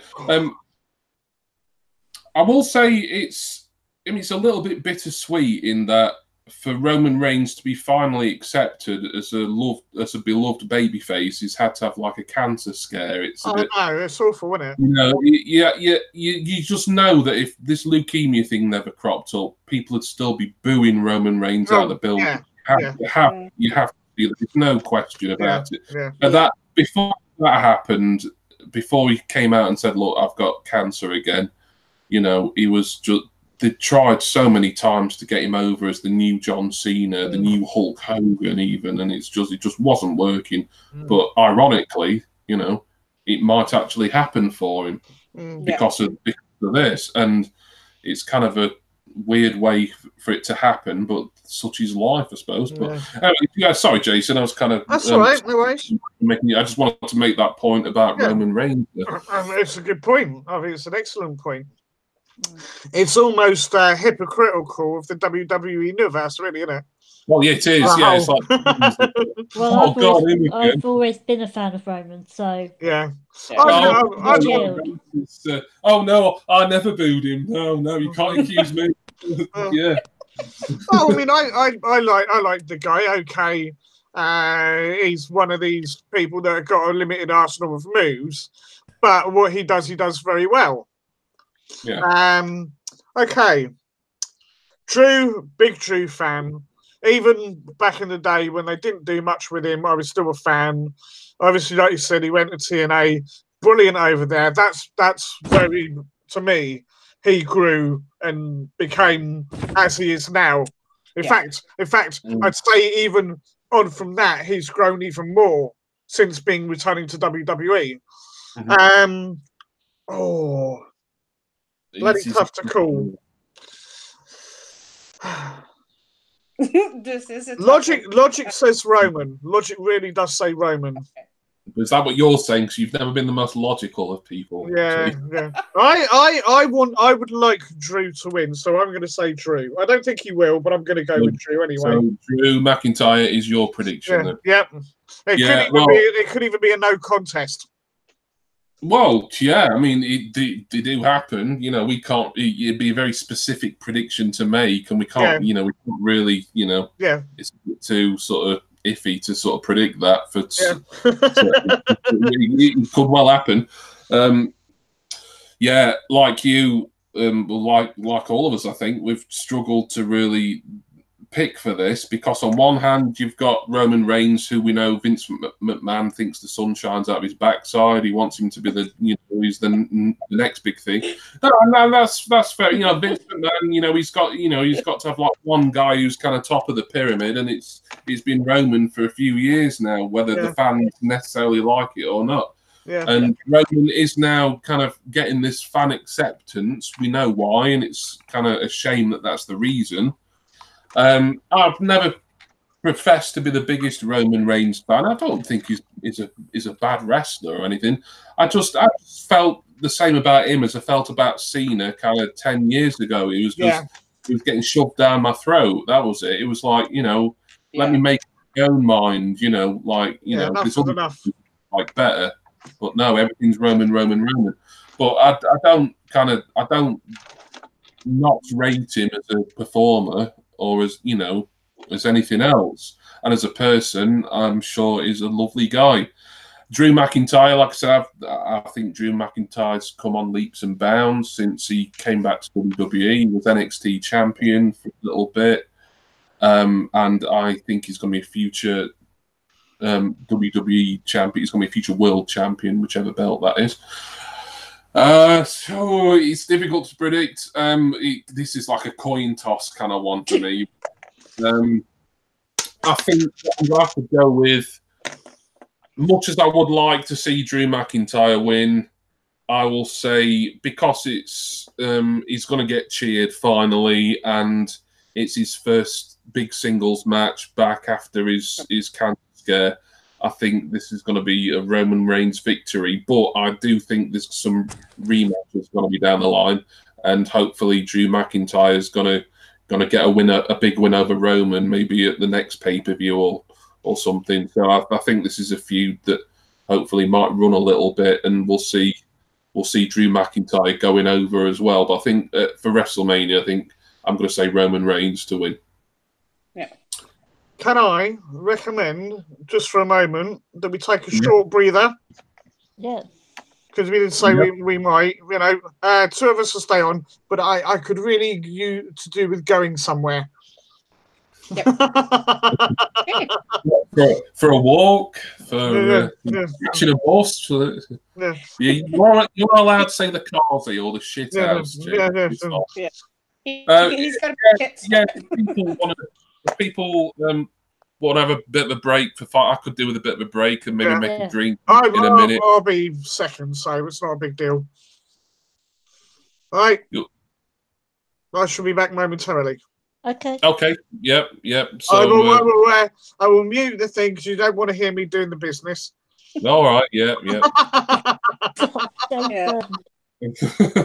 So we could just have a look at the chat for for a few minutes while some of us take a break. So obviously, Rach, if you need to get a drink or whatever, then that's fine.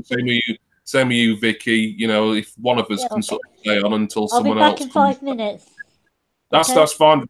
Take as long as you need, Rach. It's fine. Okay. Yeah. I was just gonna say, like I realize we're on a break, but I mean, I have some a lot of the WWE. I mean, I miss the old days of like Typhoon and Earthquake and Macho Man. They didn't have this long drawn out drama of them talking in the ring and everything else. It wasn't. I think they need to go back to those days when there was more wrestling. More wrestling and less drama. Yeah. For me, that's why I've lost a lot of interest in Raw and stuff. I think SmackDown has actually turned out way better than Raw has. Just the roster in that sense, and even like you said before, NXT as well has turned out almost better than Raw and SmackDown. NXT is just superior in just almost every way, really. If anything, I actually think NXT as a 1 hour show is too short. I'd like maybe not 2 hours, but like 90, maybe extend it to like 90 minutes or something like that. And because I know a lot of them are pre-taped as well. So it's if you're having a 60-minute show, you can maybe tape 3 or 4 of them at a time, and fans aren't burnt out. But if it's a 90-minute show, then maybe like you could get away with taping 2, like maybe 3 at a pinch. But I know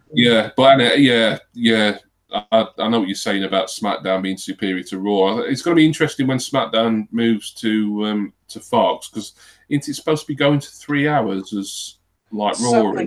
Yeah, I think I've heard that. It does worry me a bit, but supposedly Fox want SmackDown to be really kind of sports oriented, which kind of gives me a little bit of hope that it's going to be more wrestling, less sort of cartoony angles and everything. I was going to have a look at the comments a while ago. McIntyre wins because Ambrose attacks Roman. I mean, Dean Ambrose is not booked for anything on tomorrow. No. And I guess that's because he's supposedly leaving. But could it all be a big swerve? Could he? He actually announced that he's done this month. Like he's done. He was done as of April 1st or something like that. He's done. Right. So I have no idea why, but so contractually he can't even turn up tomorrow then. Yeah. Well, fair enough. Unless he's working the fans by saying that. But what about what's his name? Dolph Ziggler could come in and attack Drew. Right? Oh. Yeah. Like I that. can't Like see anything in Zealand for ages either. Yeah. No. Yeah. no. But Lady Days says you don't even like wrestling, but you still there. Oh, thank you, Lady Days. You're a fan of WWF a long time ago. A lot of people were, so especially those of us in like our 30s and getting on for 40s. We kind of remember the good old days. But I need to make a drink, so I'm gonna let Jason we're back now. and Vicky. Oh, and Rach is back as well. So I'm gonna let those guys entertain you and look at your comments for a few minutes while I go and make a drink. I'll be back in a few minutes. Yeah, I'm actually gonna go get myself a drink too. So okay. Yeah. Jason's on, so Jason can. Well, I'm here. I got an interesting topic for H actually. What's that? Right, something that two things in fact. One, there's no celebrity in this year's Hall of Fame. Yeah. No celebrity ring, which is unusual. No. Normally, nearly always have somebody. Yeah. And with that in mind, the spectacle of WrestleMania, which I think is kind of lacking now, is the musical guest, because we've got Elias, right? Yeah. And there's something like someone said, the Undertaker could intervene or whatever, right? But there's no big name musical guest as far as I can see. No, I haven't heard anyone. Which again is weird. Yeah, I haven't heard of anyone coming in. I mean, I don't know. Recently. I don't know who did the music for WrestleMania this year. I'm not aware of the artist. Hang on, let's have a look. I can have a quick look. Yeah. I've got my phone here, so. Get on you, Rach. Yeah, Rach is very much the information gatherer, shall we say, of this panel. Does a very good job. Right, hang on, WrestleMania. Because I've heard, well, wait, I'll say when we're finished. I've heard rumours about Ricochet. Ah. Well, something we but can... it involves a match. One of the matches that we haven't spoken about yet. Ah, right, okay. Well, there's something obviously we can get to. You'll have to remember. I mean, like I said, this bit that I want to do at the end is a little bit on people that are perhaps missing, who might turn up that isn't on the card, speculations, rumours, all the rest of it. So obviously, anything like that, we can address as well. Yeah. Apparently, there's quite a few WrestleMania songs. Yeah. Well, one's called Work. Yeah. It's not telling me who's singing that. One's called High Hopes by Panic at the Disco, so they might perform. Who is it? Panic at the Disco? Yeah, I'm not sure because I think they're touring at the moment over here. Yeah. Because my niece saw them, about a week ago, I think it was. So I don't know whether, mind you, they could easily be back in the States in time, so I don't know. It's not giving me anything at the moment, which is odd. No, it's usually they have a big performance, with all the band and everything, and then, the pyros going off and this, that, and the other. Yeah. Yeah, I don't know. It's a bit odd, isn't it? Yeah. I would like for Mania as a whole to be a bit more, obviously the matches are the main thing. The matches are the main thing, right? We forget that. But there's a lot of the pageantries missing.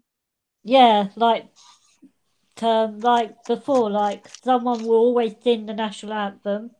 Yeah, I don't know I think they still do that, but you don't see it. I think they normally do that on the pre-show or something like that now. Yeah. I don't know. I'm just trying to think. It was Kid Rock last year, wasn't it? That was in the I think so, yeah. He's all right. I can take him or leave him. Yeah, I'm not a fan of his. But I'm just trying to think. I don't know who it is that's performing. It's not giving me anything. No, that's weird, isn't it? Which is odd. Perhaps it'll be a surprise. Yeah. I don't know. We can hope.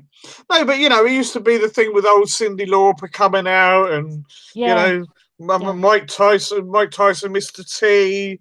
You know, there was always something. I mean, all right, I know you got these two guys from Saturday Night Live, but they're not like big names. No, I mean, I'd never heard of them. Yeah. What was it? Who was it that Stephen Amell from Arrow? What did he wrestle with? Oh, wasn't that with wasn't that with Drew? Not Drew, Joel. Yeah. Cody Rhodes. That Hugh Jackman. Yeah. I know one of them did it. Yeah, but you know, it's lacking that sort of pageantry and stuff that we used to have with it when it first started. It seems to be over the years it's got less and less. You know, and yeah, like I said, you at the end of the day, it is about the wrestling. It is about the superstars, all the rest of it. Yeah, but it would still be nice to have some sort of big thing, you know, partly to put it out there to the mainstream audience. Well, I think it does. I think it does that to an extent. It's. I know you. I think I get what you're saying. But I don't necessarily wholeheartedly agree that WrestleMania isn't as mainstream. I think if anything, it's a bit too mainstream. It's like, oh yeah, the wrestling is kind of an afterthought, whereas like, you know, we've got all this glitz and glamour and you know, the whole spectacle being the most important thing. I'm just looking at the chat. Jack's D13. That is. Hey, hello, Jay. Yeah, I was hoping you might monitor the chat while I was gone, Jason. Sorry, I haven't got the window. Yeah, I know. I was listening to you, mate. I was keeping an eye on it.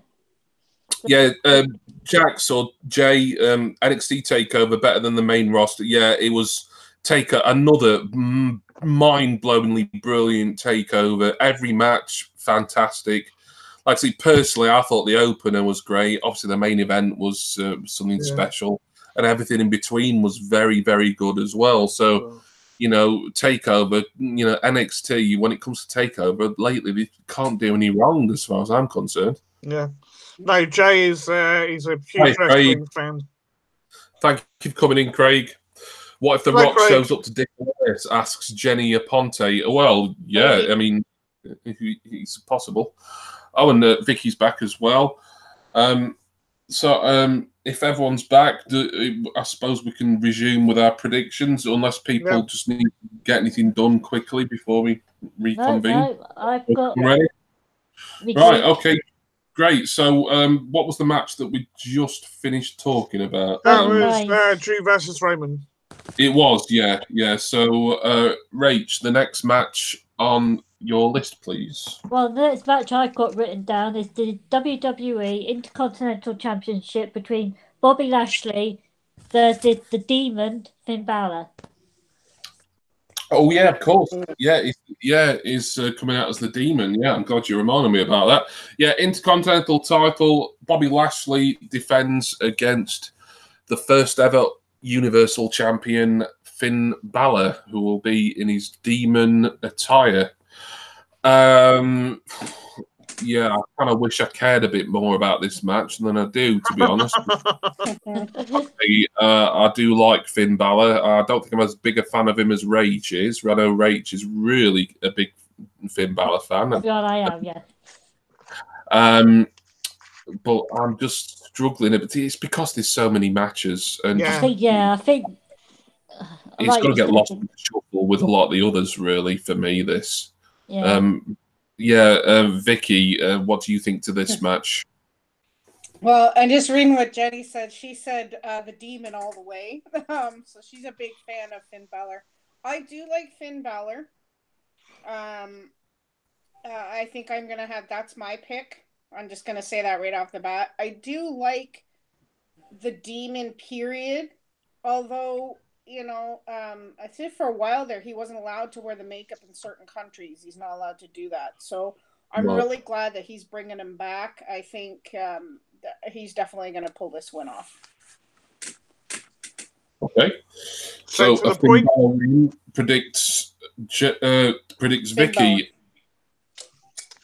Rach, I think I probably know your. I think I probably know your prediction. Yeah, Who's going to go your heart here? But yeah, please tell us about it nonetheless. Well, I like Finn. Yeah, I'm picking Finn, but I think Leo gonna get involved and cost Lashley the match, and that will make Lashley turn on Leo for good and ending that partnership. So Leo can go back to 205 to challenge for the cruiserweight. But yeah, I'm gonna go with the Demon.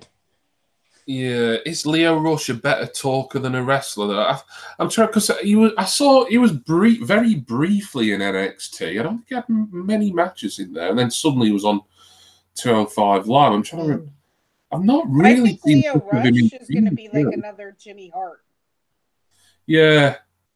Yeah, a lot of these guys, like, no matter how competent they are in the ring, they just seem to be like used more as mouthpieces. Really, I mean, I know the famous example years ago was Scott Levy when he was Johnny Polo, but obviously he had a much more successful career later on in ECW when he became Raven. But for many years, like I saw Johnny Polo, and I had no idea he was a proper half decent wrestler.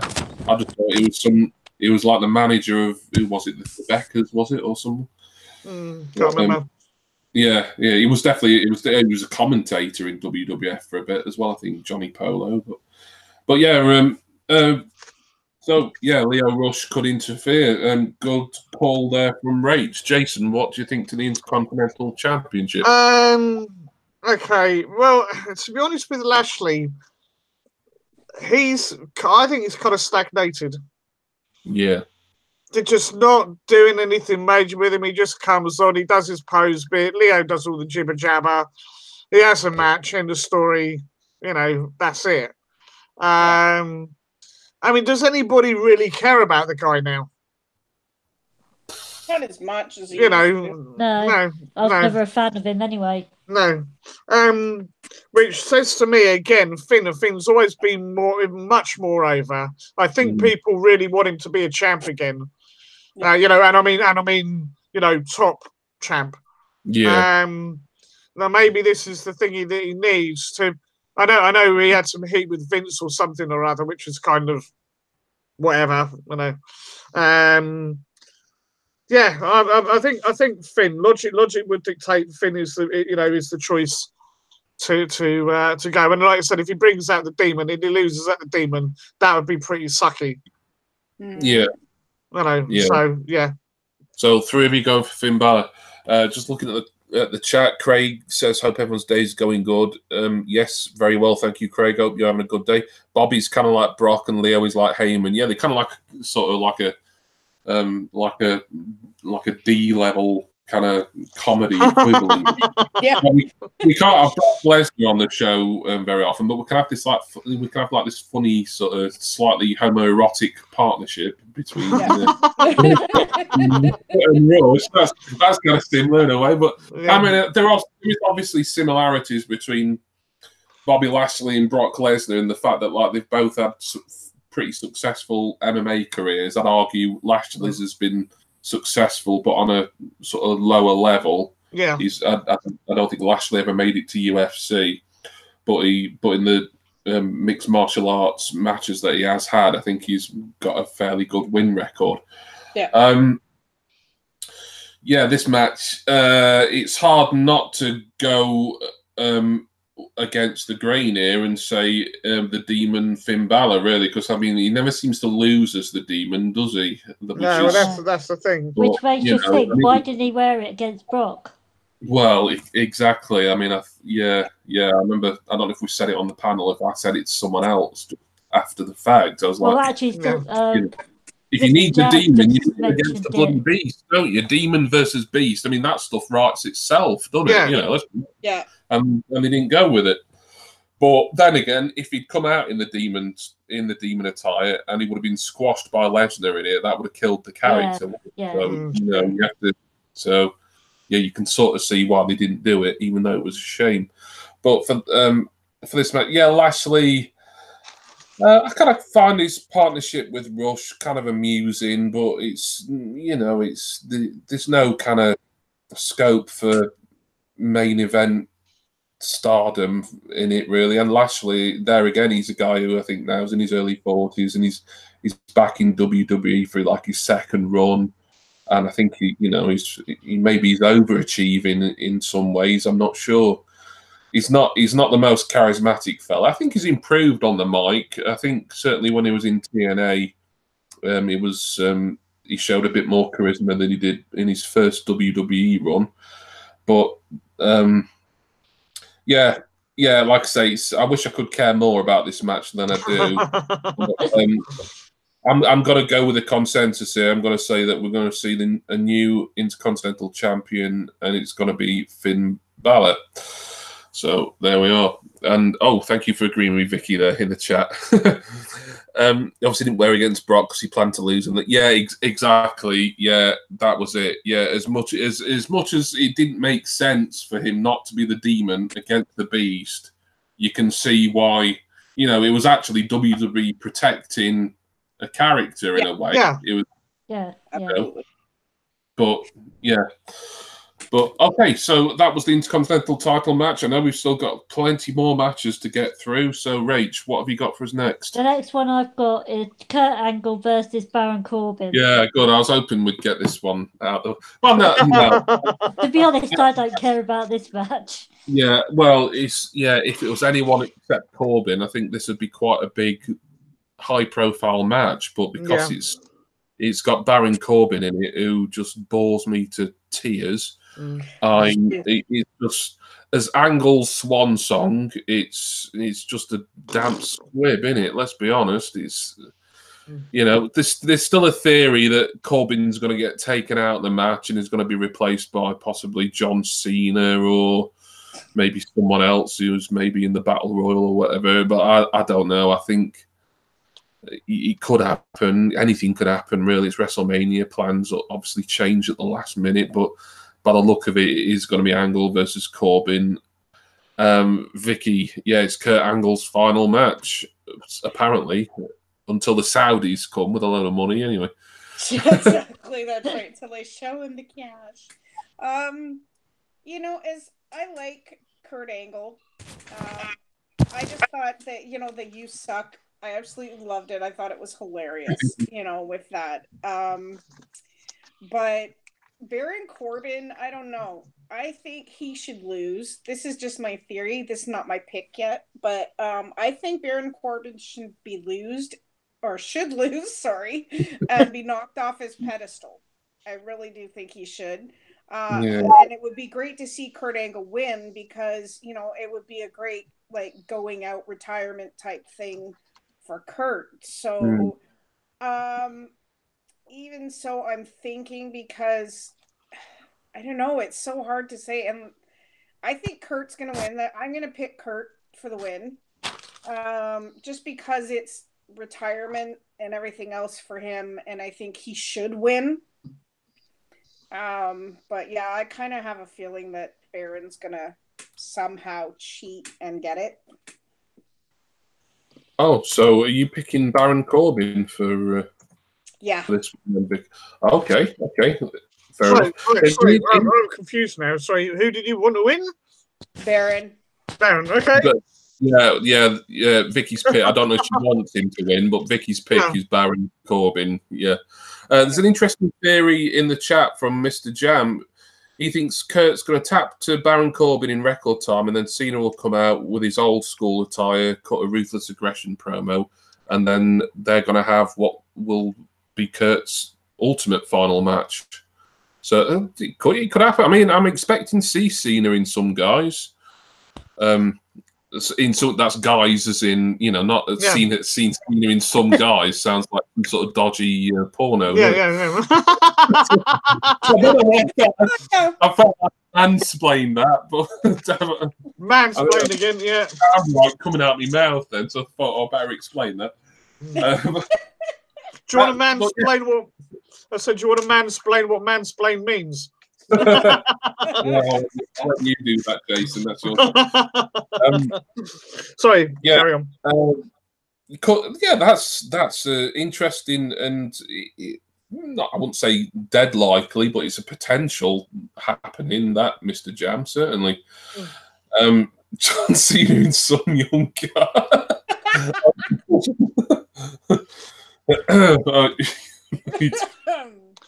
Okay, right. We better crack on predicting Angle versus Corbin. God, this is Kurt Angle's retirement. We should be treating it with a bit more respect. I know. Rach, you need to bring us back to a bit more decorum here by giving us your prediction for this one. I think Kurt's gonna win because after everything that Baron did to him when he was GM of Raw, he got him fired. So I think Kurt's gonna win. Yeah, for like a happy ending type thing. It seems a logical outcome, doesn't it? Jason. Well, if there's any justice in the world, Kurt should win simply because the fact that he's been given a shitty match. Yeah. I mean, Corbin is okay at times, right? But I don't think he's ever going to be a main event player, no matter how hard they push him. I think he's always going to be mid card at best. Yeah. I just don't think he's got the ability to unless he goes away and does like some of the others, hones his skills and then comes back again. I can't see him do that. Even in NXT, sorry to interrupt, but I'll just make this point. Even in NXT, sort of around the time of like Finn Balor, Samoa Joe, sort of Kevin Owens, like even sort of Sami Zayn, around that sort of era where there's so much great in-ring talent there. I mean, Corbin was there at the same time, and like even your NXT hardcore audience would be like, oh well, this guy is kind of a piss break sort of when he was actually called up what seemed to be relatively quickly. I mean, he was in NXT I think at least a year or so, probably more actually, but he seemed to get called up before maybe other people who you thought would be called up were. I think the NXT fans were quite pleased in a way because it's like, well, he's left NXT and that his spot can be taken by someone who can actually who's actually interested and who can actually wrestle. Whereas Corbin kind of belongs on the main roster where he can just be used as like, I don't know, fodder or, in some sort of, well, I mean, he's been like a general manager for a lot of the time. So that is someone else who's been kind of used more as a mouthpiece or an authority figure than a wrestler. Anyway, sorry, Jason, I was interrupting. That's fine. That's fine. No, I mean what Miss Jam was saying. No, I think there's going to be something that happens within the match. But if I've got to pick one of the two, then I'm going to Kurt all the way. I've been a Kurt fan for years, and just blowing my own trumpet a little bit. I've had the pleasure of meeting him 3 times. Oh wow! So yeah. That once it gets past 3, that's like stalking territory. Yes, I know. No, it was right. I know we're getting off track, but all to do with Impact when he was wrestling for Impact. So yeah. Try not to take it 4th because then you'll be getting the restraining order. Not much chance of that now. He's in WWE, but Kurt. So just refresh my memory. Vicky, you picked Baron Corbin. Yep. And Rage and Jason have picked Kurt. Yep. This one seems, on one hand, it's like you think, oh, it's got to be a Kurt win, but on the other hand, you think, well, Kurt Angle might be the type of person who will put a younger talent over on his way. I did think about that, yeah. But the thing is, like, there's younger talent who deserve it, and then there's like Baron Corbin, who, and I don't want to sit here and look like I'm just slagging Baron Corbin off constantly because he's a guy who's got a career as a WWE athlete, and he's obviously doing something right. Otherwise, he wouldn't be employed by the company. But I don't rate him personally, and he bores me, but. Vince McMahon, at least, if not some other people, obviously see something in him. And he was a former Money in the Bank winner, even though he kind of nosed up his cash in. I think that was cash in on Cena, was it, or Cena interfered or something? Something like that, yeah. That was bad. That was. Yeah. Yeah, it was kind of like almost. It was like sort of Damien Sandow type cash-in territory. That was, wasn't it? I will say this, mate. Damien Sandow's a world champion than Baron Corbin. Wouldn't it happen for neither of them? But obviously, Corbin's in a better position now because he's still with the company. Damien Sandow isn't. I was just going to say, mate, with your statement that you just made, right? All I will say is 2 words, or 3 words, in fact. The Great Khali. Yeah. Corbin's not that bad. Even I wasn't that. Yeah, I mean, but that's what I was saying. And yet they put the bloody championship on him. Yeah. So anyway, that's. Yeah, but I've got to make a prediction, and this one's harder than I thought because obviously my heart is saying it's got to be Kurt Angle. If it's his final match, if it really is his last match ever, and he's definitely retiring, barring any Saudi millions, then he needs to go out on a high against this guy who's been a thorn in his side for well over 6 months now. I think probably longer. Yeah.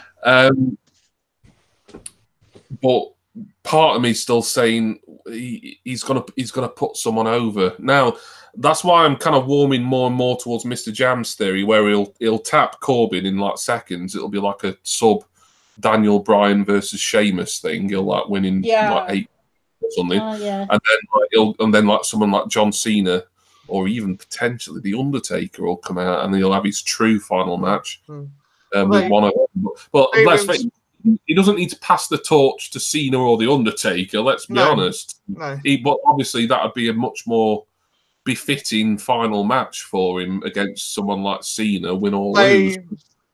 They actually said on was it Raw? Was it? They said that Corbin said, "Oh, in my Twitter account's been live saying that Kurt needs a better opponent," and sort of made a big promo on it.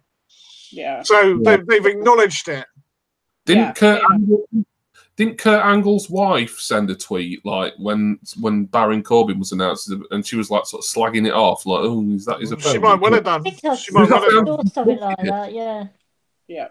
But I still need to make a prediction, and I think I'm gonna say Kurt Angle. I'm not sure at all about this one, but if this is going to be Kurt Angle's final match, and there's going to be no Cena or Undertaker or someone else come out for an impromptu match right after, then I will say Kurt Angle. But I am really torn. This is kind of like a bit of a coin toss for me, really.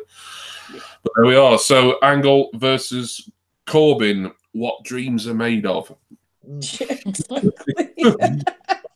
think we get into like the really big matches now, like the ones where you'd consider them more main event level. So, Rach, can you give us one of these, please? The next match I've got written down is the No Hold Barred match, career match between Triple H and Batista. Oh wow! Yeah. Looks like Vicky might have something to say on Triple H versus Batista. There is a long history between the two. Be careful now. Batista is back in WWE for at least this event. I can't see him sticking around much after WrestleMania. Triple H always has an outing at WrestleMania. Triple H is probably going to have one of his overblown, elaborate entrances. Like, what's he going to come out as this time? Probably God. He's going to come like a big white beard and a long white wig, isn't he? Like, no, but it'd be Detective Pikachu. It'd be funny if he comes out as Drake. Yeah, that would be hilarious. Guardians of the Galaxy. Yeah, he could do actually. And it's quite an unusual situation. I think this is the first WrestleMania Triple H has been in for quite some time where he's technically the babyface. He has been heel at the last few since WrestleMania 30, I think, when he faced Daniel Bryan. And since then, he's faced Sting in the match that was just totally nosed up, that one, as far as I'm concerned. He wrestled Roman Reigns, of course, who was defending the WWE title.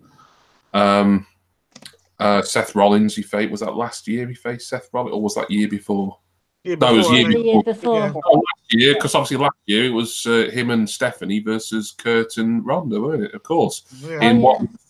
In what was, for me, in a way, it was the match of the night, because it was just a revelation to see how well Ronda Rousey did in her first match. Yeah. But that was last year. This is this year. Batista's back, and he's facing Triple H. Batista beat up Ric Flair, and that got the ire of Helmsley. Vicky, what have you got to say about the no-holds-barred match? And Triple H has put his career on the line as well, so that's made it a little more intriguing. Yeah, I'm going to say this one is going to be another one of those ones where I'm going to be glued to the TV for the whole time, because I'm really looking forward to seeing this. Although the last time when Batista returned was not exactly the best return. Everybody booed him. He was not well accepted by the crowd and stuff like that. So, and this time either, so I'm thinking, that's going to be in Triple H's favor. Now, Triple H is an amazing wrestler, and they both are. But I think this, for both of them, should be their last match.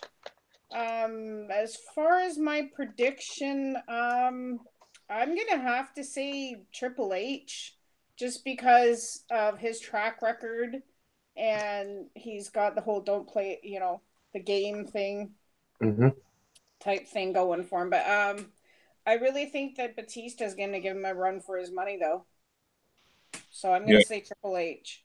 It's Triple H to win, and he will retain his career, although Triple H hasn't been a full-time competitor for quite a number of years, as he's obviously the big cheese in NXT, and he does various other things within the corporate structure of WWE.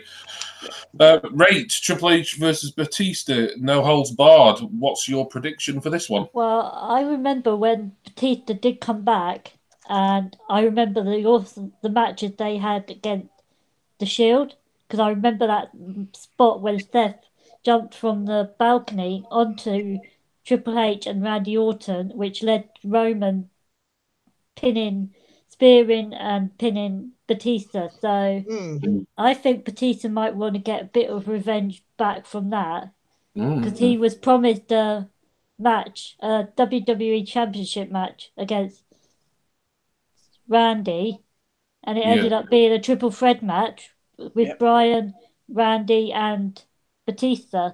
So I think Batista might do it. I think Batista's going to win. Right. Okay.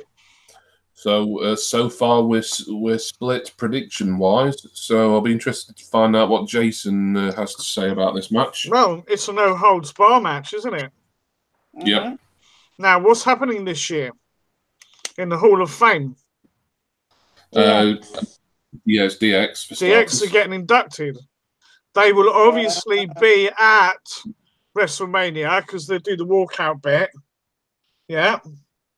Also, you can bet your ass at some point, right, that Flair's going to want some payback. Yep. What, right? There's also the fact that it's saying that Triple H has never beaten Batista. At least that's what Batista says anyway. Right? I don't know if that's entirely true. So everything points to, right, Triple H. Now, obviously, this being WrestleMania, we've overcome the odds, even if the odds are stacked against you, bloody, bloody, blah. Yeah. And again, is this going to be Batista's last match? It's just one last match he wants.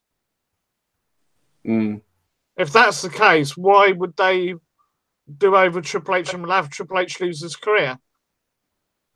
So all logic points to Triple H. So I'm going to have to go with logic on this occasion and say Triple H.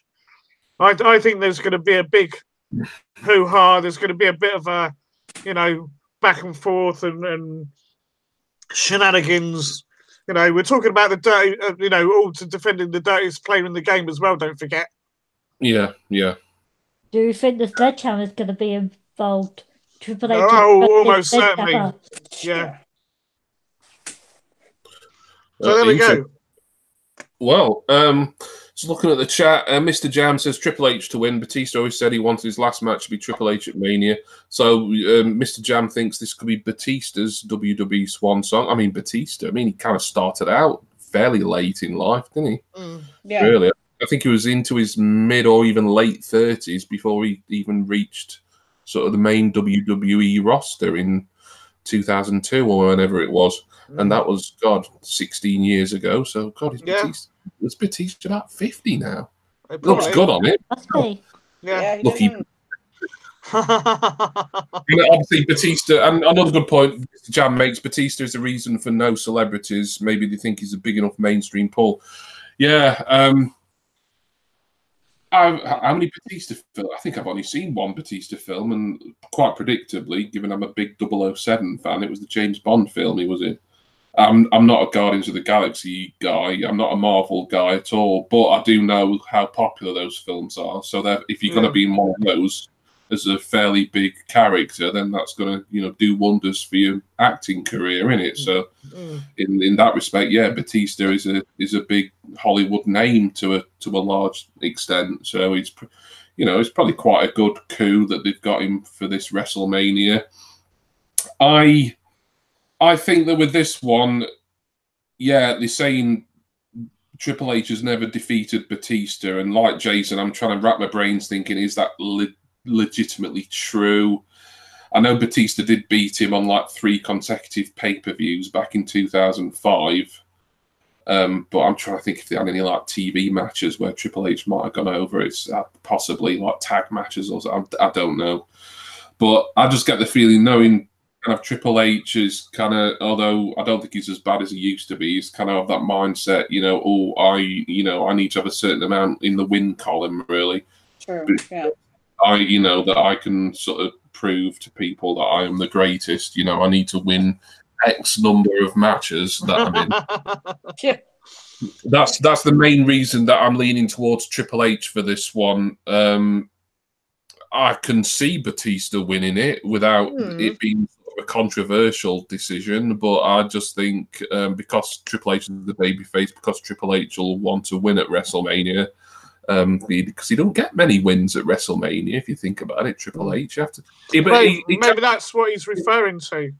Overall, I mean, even though Triple H has kind of got a reputation as like I don't like doing jobs sort of thing, I will say, in his kind of more part-time career, since he's been doing more corporate work, he has done more jobs, certainly at big events like WrestleMania.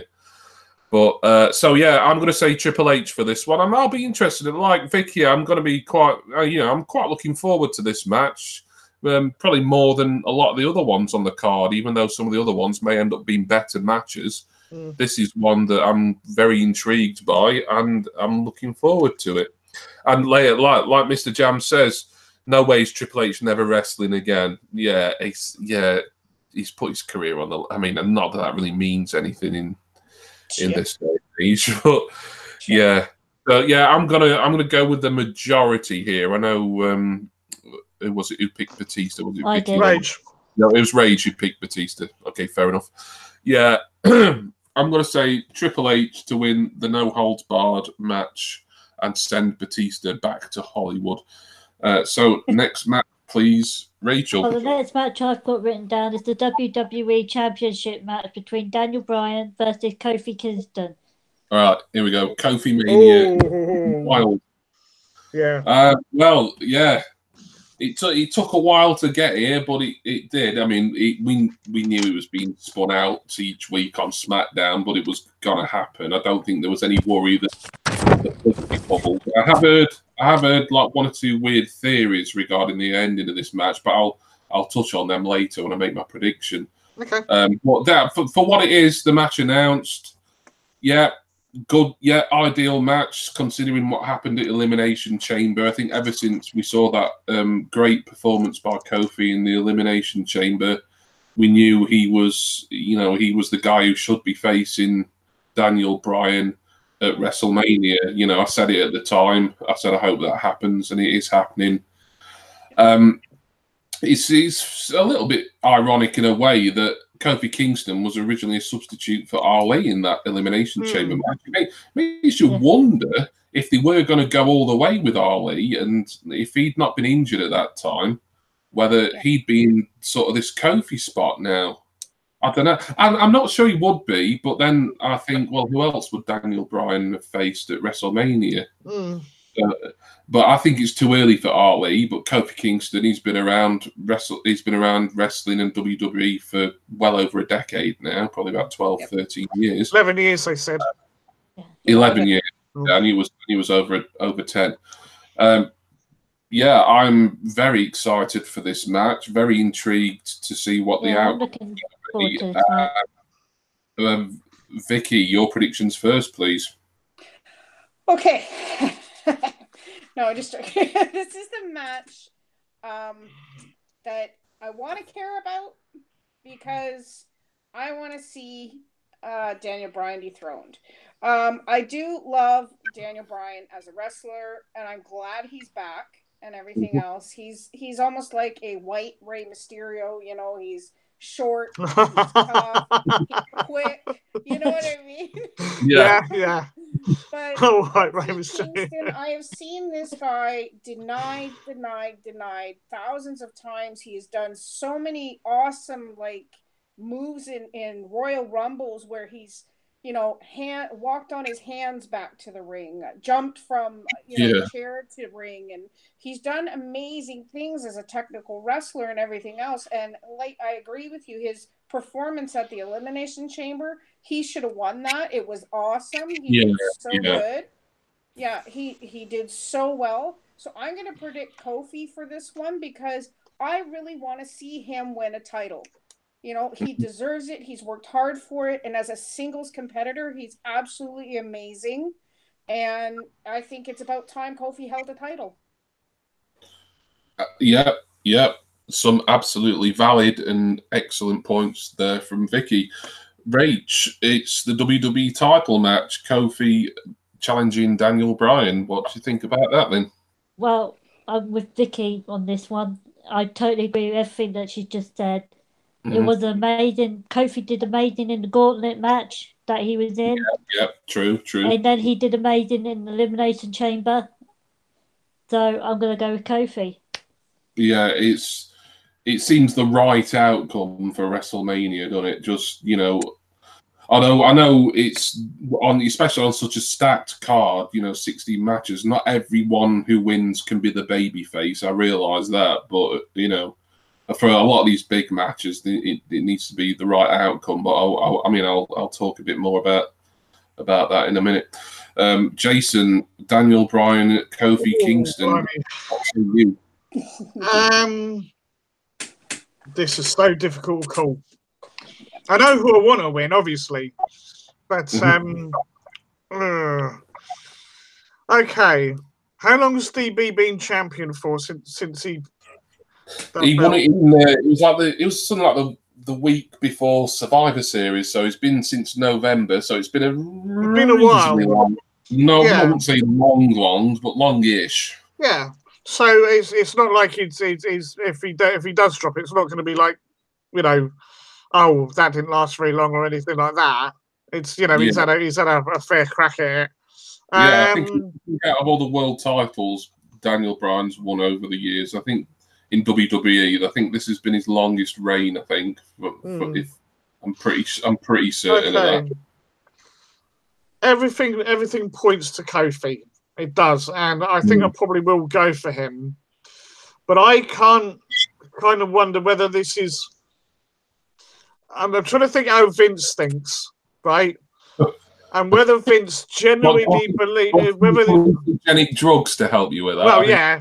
Get inside Vince McMahon's mind. You need. No, but he's never been for the big guys anyway. So really, that's not a situation here. They're both smaller guys, shall we say? But does he really believe in Kofi, or is he just going with the fans? Yeah. So if that's the case, does that mean that they're going to prolong this and that Kofi doesn't quite do it at Mania?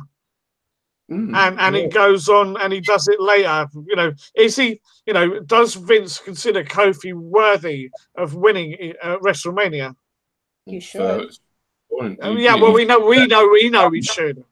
Ideally, he should. Yeah. Yeah, we know he should. But that's the thing.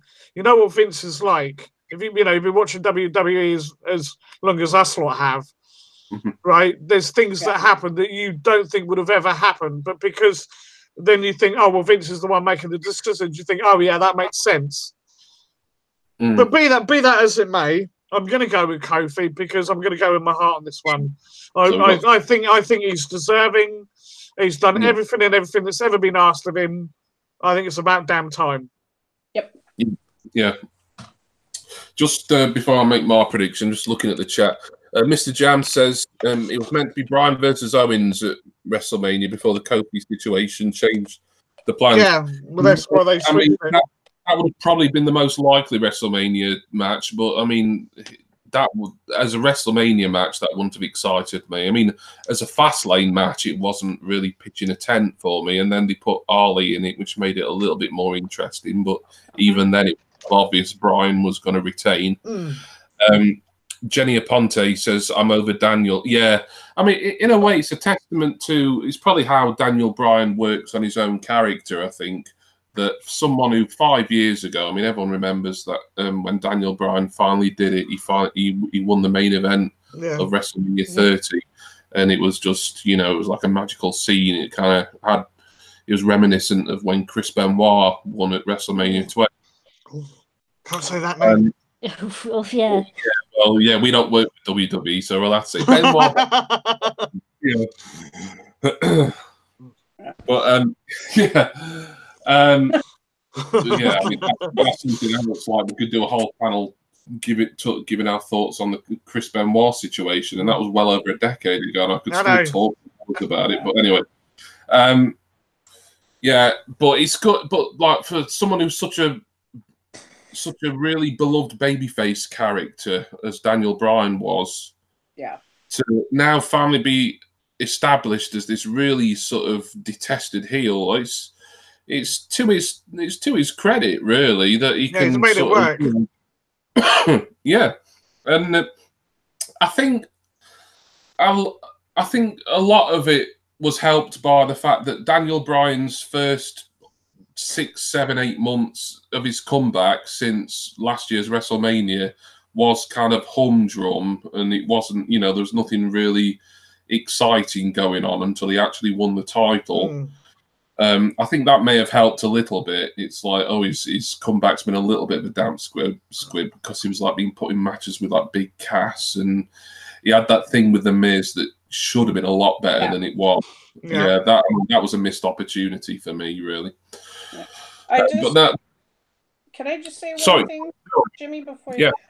Jenny just put in the chat, she said, if Kofi wins, this could mean Xavier and Big E turn on him. And I mean, I think that would be a cool turn of events too, because I'm kind of over the New Day now. It's kind of worn out of excitement and stuff like that. So I think if Kofi does win, I think eventually we will see that, and it could make for good content for WWE. Yeah, and it's interesting you've said that, Jenny, because it kind of ties into one of the theories I've been hearing about how the booking's got to go. One of the theories is like that is, his New Day partners are actually going to cost him the title and Bryan's going to retain. There was another weird theory. I think it was someone on Cultaholic who came out with it. They reckon like Lesnar's going to lose to Rollins earlier in the night, and then he's going to come out and destroy Kofi like later on, and either, you know, just leave him as like pickings for Daniel Bryan. I don't know. You know, that seems a little bit of a crazy theory, but I think the thinking behind that Lesnar theory is, Fox do want Brock Lesnar to appear on SmackDown when they start.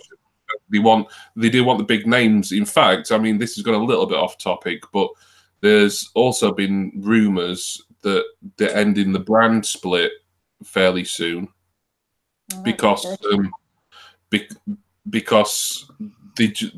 Fox just want as many big names on SmackDown as possible, and obviously, you know, Raw aren't just going to automatically give up all their big names and then be left with just a bunch of mid-carders and undercarders, and then SmackDown's going to be chock full of like the big stars. So the thinking is that they're going to end the brand split, and I think kind of like, even though we've not got to it yet, but the main event, the women's title match, the fact that it's winner take all, I mean, that's kind of making me think, is that like the start of them merging the brands, ready for the Fox thing, SmackDown? I don't know. So yeah, a couple of theories there. What I've heard about ways of which would mean Kofi wouldn't win at WrestleMania. This one, yeah, I mean, obviously my heart says it's got to be a Kofi win. You know, his performance at Elimination Chamber was incredible. The story, the weekly sort of getting screwed by Vince McMahon on SmackDown, and he's having to go in the gauntlet, and then New Day has the tag team gauntlet, and all these obstacles. I mean, it's been a good storyline, and really the payoff ought to be Kofi wins the title.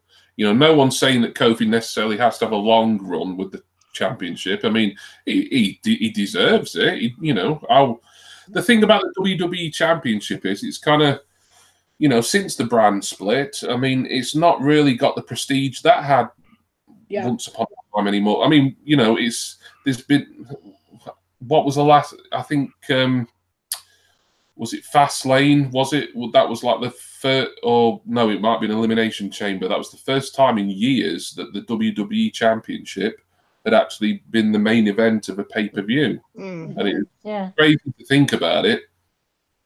But yeah, because like there's the Universal title, and then like obviously they're pushing the women more, and then there's like other big marquee matches that sometimes are main events, like when sort of Lesnar comes around and he's not got a title, and you know, situations like that. So to put the title on a career mid-carder, and I'm not saying that disrespectfully, but a career mid-carder like Kofi Kingston, I don't think it's going to harm the title, and it certainly won't harm Kofi. You know, even if he just held it for one night, and I think if he does win, he'll hold it for more than one night or two nights, if you know, being on SmackDown. But it's difficult because I just keep hearing these theories about how Kofi's going to get screwed again, either by the New Day or by Brock Lesnar or by somebody or other. It could Rowan, sorry, you know, Daniel Bryan's guy. And I also saw a comment earlier on from Mr. Jam about the hemp WWE Championship belt and how. I mean, have they actually released that as like a proper replica? No. I'm going to say, like, oh, do you know what I want for my birthday? I want that, like, I want that WWE Championship that's made out of wind or whatever. I was going to say you don't know whether to wear it or smoke it. Yeah, I mean, it's not like the bloody spinner belt from years ago. Which, much as I hated that, you could get why kids wanted it because it spins, you know. This like hippie world type, this vegan championship. It's like, you know, is that really a big merch shifter? That I don't know. So I mean, it's good. It's good. I like it. Daniel Bryan having that because it really ties into this sort of Nazi vegan character that he is. He does brilliantly. So in a way, it would make sense for Daniel Bryan to carry on being champion for quite some time, really, and just be this this ultra heel. But no, I've got to go with my heart and say Kofi here. I've deliberated on this too long. Well, I've not. It's my show. I can deliberate on it as long as I want. Well, I've heard a rumor as well. So about this match, I've also heard that there was plan to make Big E as well, to push Big E. Yeah, I heard that some time ago. Yeah, like they were. I heard that at least a year ago, maybe even longer. They were sort of thinking about splitting the New Day and then giving Big E kind of quite a big push as a singles guy. but it never happened. And like Vicky said, I mean, I was never a massive New Day fan. I get it, and there again, I think they might have been split well before now if it wasn't for the fact they shift a lot of T-shirts, and kids love them and everything. But it's these things can't last forever. They have to be split up sooner or later, and it could well be it happens tomorrow night or shortly after. Let's say the owners of. Sorry, I was going to say the owners of Jif Lemon have been rubbing their hands because of pancakes. Yeah. I just gotta say, sorry. The legend Papa Lucha is in the chat, and he says Kofi will create trouble in paradise for the New Day, and that's exactly what he's awesome. Yeah, he's awesome. Orale, Papa. Papa Lucha, he sports a La Parka mask, so Papa Lucha always gets big thumbs up because I was a La Parka fan back in the day. Same. Yeah. The chairman. The chairman of the board. Well, thank you for calling Papa, and sounds like Papa's predicting Kofi. Yeah, I'd like to say I've got to go with my heart on this one. As much as I can see Daniel Bryan retaining somehow, I think if this story is going to have a happy ending, it needs to be at WrestleMania. Or like I say, Jason, your theory that it's going to be kind of similar to the Daniel Bryan situation some years back, where he looks like he's got his moment and then it's taken away from him and then he's going to work for it again. I can see that. Yeah, so it's intriguing. There's a lot of possibilities, and they're all kind of interesting, which is a good thing. We want to be interested as wrestling fans and as viewers. So, but I think I'm gonna go with Kofi Kingston on this one. So yeah, I think we're all saying Kofi for the WWE Championship. So good luck to Kofi for tomorrow night. I think we've only got a couple of matches left. I think it's left. Yep. Right, the next one is the WWE Universal Championship between Brock Lesnar with Paul Heyman versus Seth Rollins. Yep. So Seth Rollins, he won the Royal Rumble as he was predicted to do so, by not just by us, but not by Jason. He predicted Samoa Joe. Wishful thinking. The consensus in the industry and from fans was yes, this is Rollins' year because it's going to be Lesnar versus Rollins. I don't know. It's a funny one, this, for me.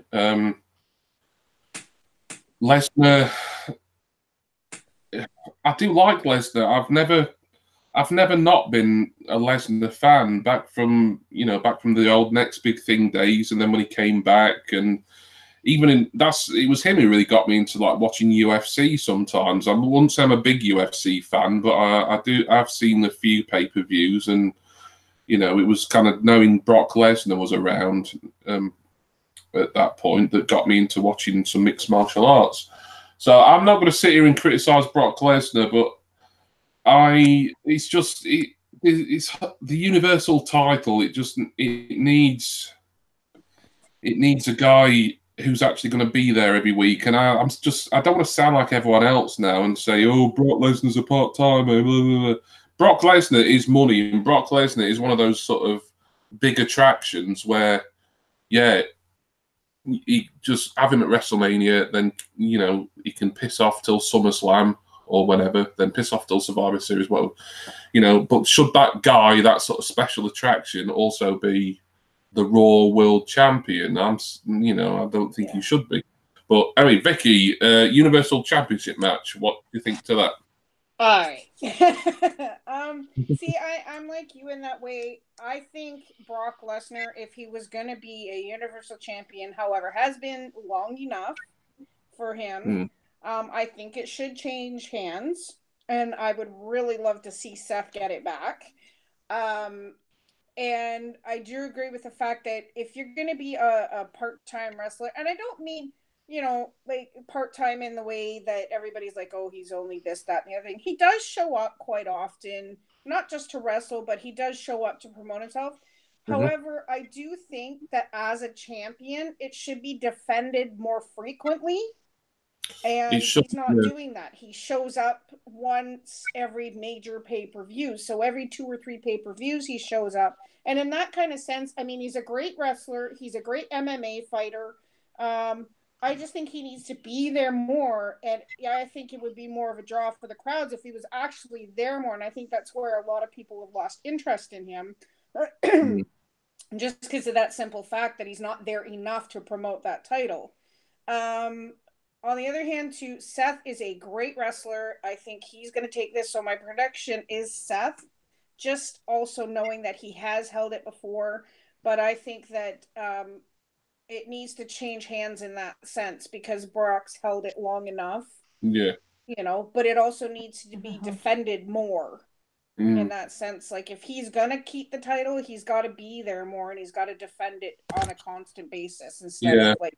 But he won't, will he? You know, Brock does what Brock wants. And, I mean, we were all saying, I think, this time last year that, he's going to UFC, 2018. And he didn't, did he? You know, he was, he kind of, he beat Roman Reigns, quite surprisingly. He did eventually drop the title to Roman Reigns. That would be SummerSlam, weren't it? And then, but then Roman Reigns obviously got sick, and then the title's vacated, and look who shows up in Saudi Arabia at Crown Jewel. It's old Big Money Brock again.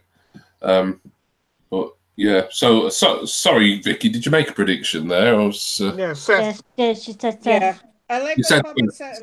I thought you did. Yeah, I'll just double checking. So Seth to win says Vicky Rach. Right, I think Seth was going to win. I then think he's going to defend it against Finn at SummerSlam, so that brings that full circle. Yeah. Finn doesn't win, then I think Seth will then defend it against Roman at Survivor Series. I like how Roman will win that back. In the next year of WWE here.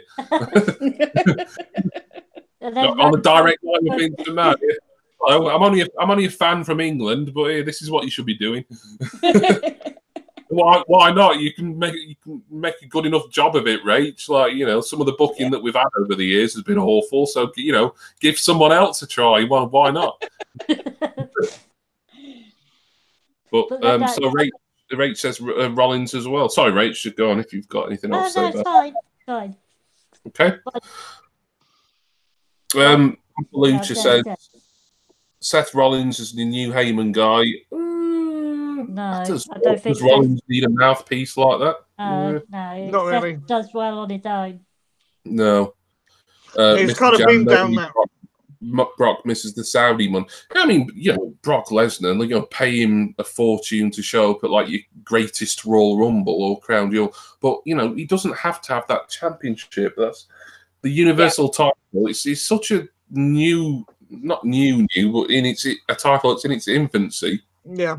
And it got off to a poor start through no fault of his own. But when they rightly put it on Finn Balor, Finn Balor seemed like he would have been in for a long run, and then poor Finn Balor got injured during the match, and then he had to vacate it.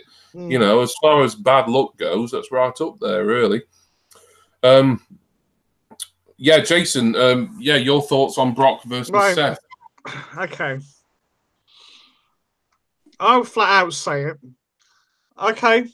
As a wrestler, as a competitor, all the rest of it, right? Brock has got mad skills. But I can't stand the guy. No. I hate him. I think, pardon my French, but I think he's a wanker. Right? I really do. Yeah. Right? Just to his face, why don't you? No, it was the whole business with him. Right, this is all back to Mania 20 when him and Goldberg fudged up the main event and that, right? And I can't. I mean, I'm assuming he's sticking around, is he or not? Does anybody know for definite? Well, that's the thing. I mean, because no one really knew this time last year. It's like, he's probably going to lose to Roman Reigns, and then he's going to go to UFC for a bit, but probably come back. We didn't lose to Reigns at Mania.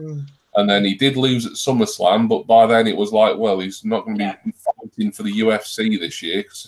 He's left it late for training. And then they ended up winning the title back at Crown Jewel. I get that he's money, right? And that, that's fair enough. And some of the matches he's put on have been amazing. There is no doubt about that at all. But again, it's all down to, Brock does what Brock wants. He gets preferential treatment. Whatever happens to the 30-day defense thing? Yeah, that conveniently forgot us and re-signed on a very limited appearances. Don't he get something ridiculous like $500,000 per appearance? Yeah, I know. Yeah.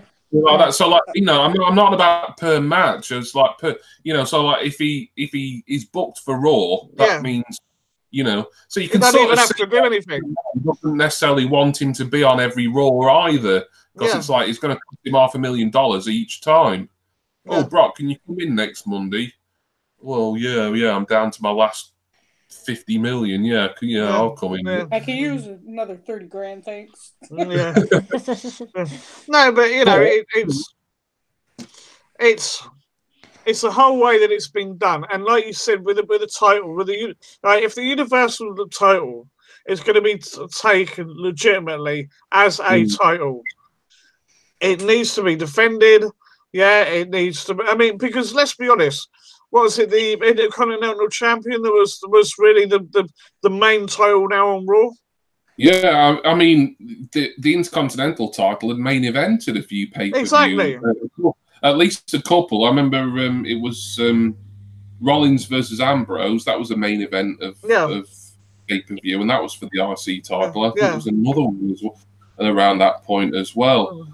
And every time you knew it was a Lesnar 3 show, and it was weird. It was weird, obviously, because the WWE title, for all intents and purposes, the SmackDown World title, that was still defended regularly, but that's lost a lot of its luster.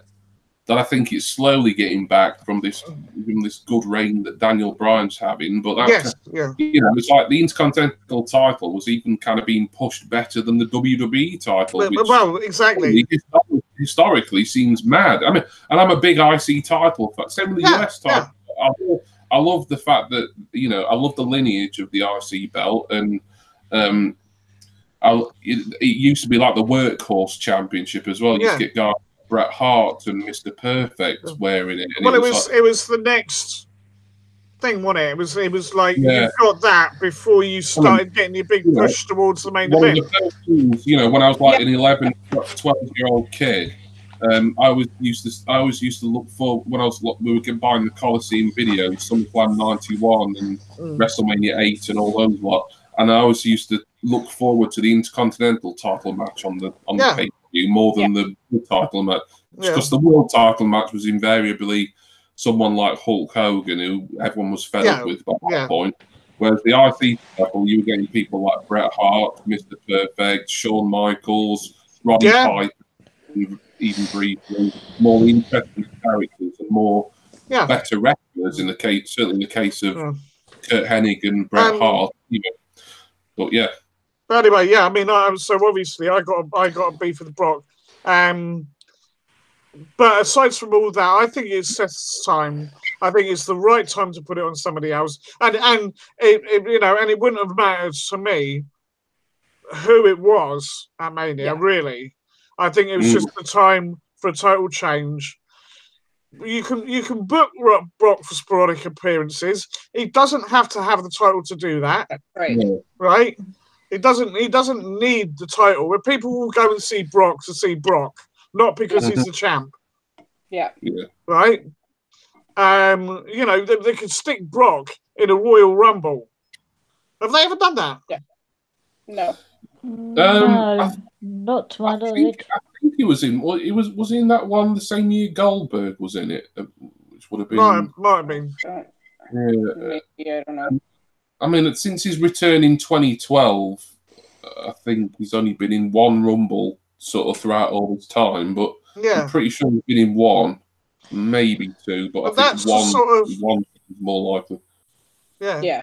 that's the sort of thing you could do with him, and he'd still be in the title hunt, just not necessarily having the title. Because at the moment, he's portrayed as being unstoppable. Nobody can beat him. Yeah. Right? Yeah. Roman did. Roman Reigns did actually beat him, but they've kind of exhausted. They've gone to the well once too often with those two by now. I feel. Yeah, I think so. So it needs to be somebody else. And I am going to go with Seth because Seth is a logical choice to go and maybe bring a bit more prestige back to the title. Keep Brock around, give him something else to do. Yeah, maybe even help put some of the not that he will, but help put some of the other guys that are perhaps floundering a bit over. He can still win the matches. But he puts some very good matches with them, and that that helps them if they fight. Because they're facing a big name. He has proved that. I mean, to be fair to Lesnar, he has proved that even against guys who are kind of almost half his size, or not literally, but sort of looking at them physically. And I'm thinking mainly to the Survivor Series match with Daniel Bryan, which was an unusual match because it was right after Daniel Bryan had turned heel. So Bryan was kind of coming in against this monster heel. Yeah. But it was a bit of but the way they did the match was, Daniel Bryan actually looked like he had a shot. And to be fair, it kind of happened again a little bit at the Royal Rumble against Finn Balor. Yeah. Finn Balor, he did, I remember that match because it looked like Finn Balor was attacking Lesnar's guts, and then the commentators were referring to Lesnar's battles with diverticulitis. So that was kind of planting a seed in my head. Oh, is that going to tie into a shock win for Finn Balor here? Yeah. And it's good when they do that. When you can. Oh, sorry.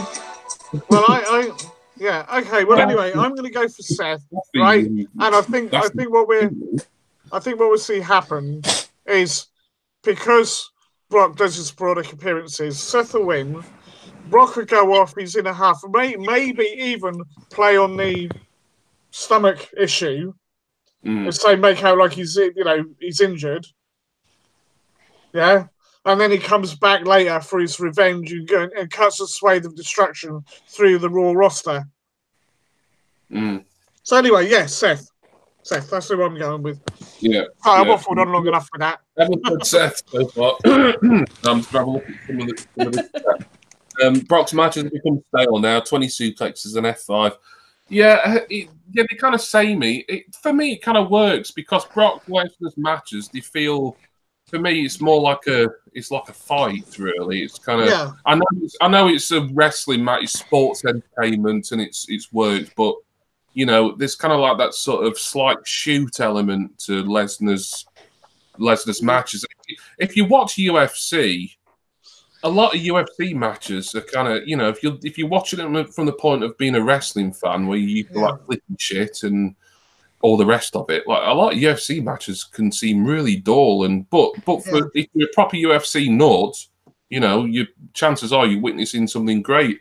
And although obviously wrestling and mixed martial arts are two different things, I kind of get why Lesnar is kind of repetitive. It's just it kind of ties into this kind of he's not a wrestler or a sports entertainer. He is a fighter. Yeah. I think that's how it kind of ties in for me. No nonsense, punch you in the face. Yep. Yeah, I mean, I still remember that match he had with Randy Orton a couple of years ago. Just those stiff elbow shots, my God. Yeah. I mean, if there was ever proof needed that Brock Lesnar can pretty much do what he likes, it was that. Well, the fact that he legitimately bust Cena, didn't he? Yep. Yeah, that was legit. That one like, oh, we got the razor or whatever. That was like, no, Brock hit him, and yep. I was like, yay! The last year WrestleMania, when Brock Lesnar came out and he won. It was like, bloody hell, he got that much sway that this had been building up to Roman. Even though I didn't particularly want to see Roman win at that point, I was like fed up of Roman being pushed down our throats. But I was still convinced he was going to win at WrestleMania, and I was thinking, bloody hell, Brock's won. Has Brock got has he got Vince McMahon like that? Can he just basically book his own results now? And that's why this is another difficult one for me, because it stands to reason that Seth Rollins is gonna win, but when it's Brock Lesnar and it's the Universal title, I'm just judging from what happened last year and just how Lesnar's career is. It's just, I don't know. He's a difficult one to call, but I do feel as far as the Universal Championship goes, it does need to go to Seth Rollins now, because just not not that Seth Rollins needs it above or anyone else, but the Universal title needs to have a regular TV presence and a regular pay-per-view presence. It's that simple, and Brock Lesnar can't provide that. Won't provide that. Won't provide that. Yeah.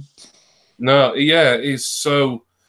I'm gonna go with a consensus, and I'm gonna say Seth Rollins he'll probably win via the curb stomp. I think, because I think that's a very well protected finisher. Yeah.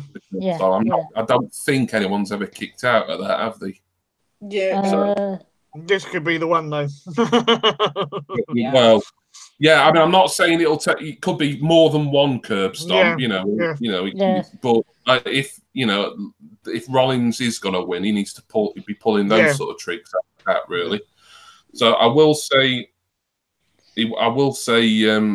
Seth Rollins, but I'm going to be really annoyed if it turns out that Lesnar does retain somehow, because I'm really torn on this one, like properly, like just judging by how Lesnar's career is and how he seems to have Vince McMahon wrapped around his little finger in a lot of ways, So But I'm gonna go with Seth. Just looking at the comments, the chat, Datron 9000, excited for WrestleMania. Hope it's good.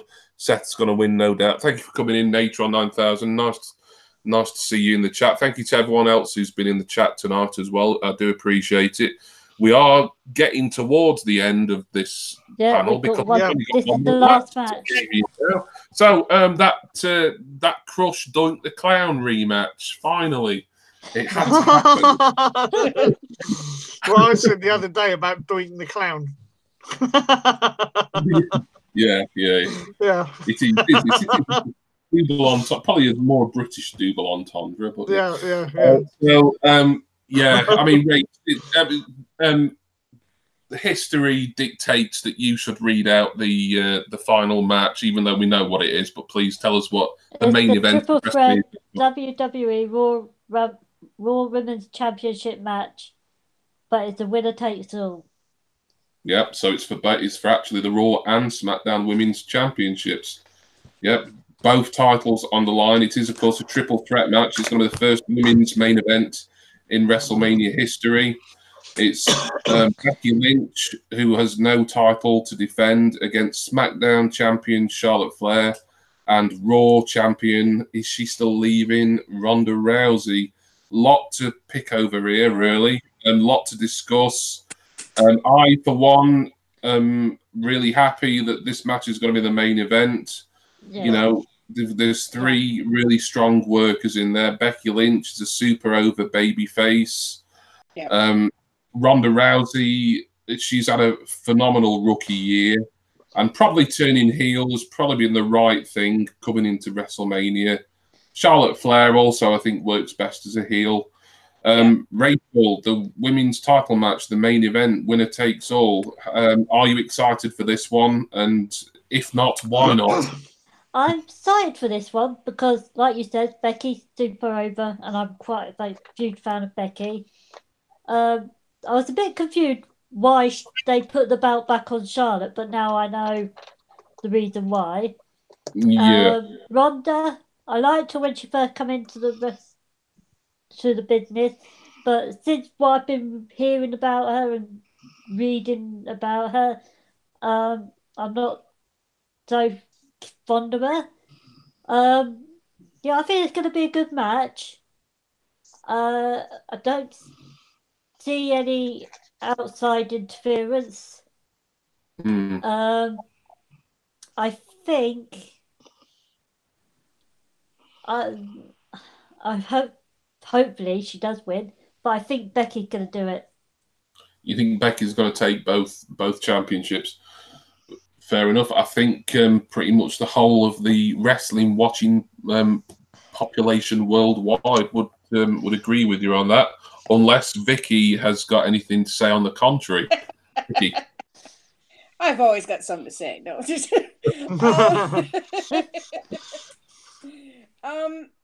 Okay, Charlotte has been champion a lot. She's good at what she does. She does kind of, however, live in her father's shadow, so to speak.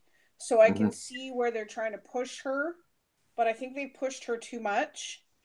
As for Ronda Rousey, I kind of agree with Rachel on that. There's been a lot of controversial stuff said about her and stuff like that. She's good at wrestling. She's a tough little cookie. I'll give her that. You know, I just like her better as an MMA fighter. I really do like her better as that, but I do like her in the WWE. She's proved to be really good. Now, Becky, though, I am going to pick Becky for this one. She's my pick because Becky, yes, she's had the title once before, but I really do love her push, her drive, just all around her character and her as a person in general. Just, I love what she does and everything else. So, yeah, I've seen her since the beginning, since she came in, and then to now, she's not changed a bit except for going a little turned heel a little bit, but I still like her, and especially love her whole steampunk, thing, but no, my pick is Becky. I really am rooting for her. Okay, yep, another one for Becky. I'm just going to quickly check the chat before we go to Jason. Yeah, a couple of people, Papalucha, Jenny, saying the man. Yeah, she is a super over babyface now, and that's great. It's good that the big, probably the biggest star in WWE right now is a woman. I mean, could you imagine anyone saying that a few years ago? I just want to say though, Sorry, man. I just want to say one thing, though. With the way women's wrestling has gone from where it used to be to the mud wrestling and the bra and panty matches and everything else, I hated that, and I almost stopped watching wrestling just because of that, back when Vicky Guerrero was there. Like, she's awesome, but I really love the fact that they're letting women showcase the talent that they have.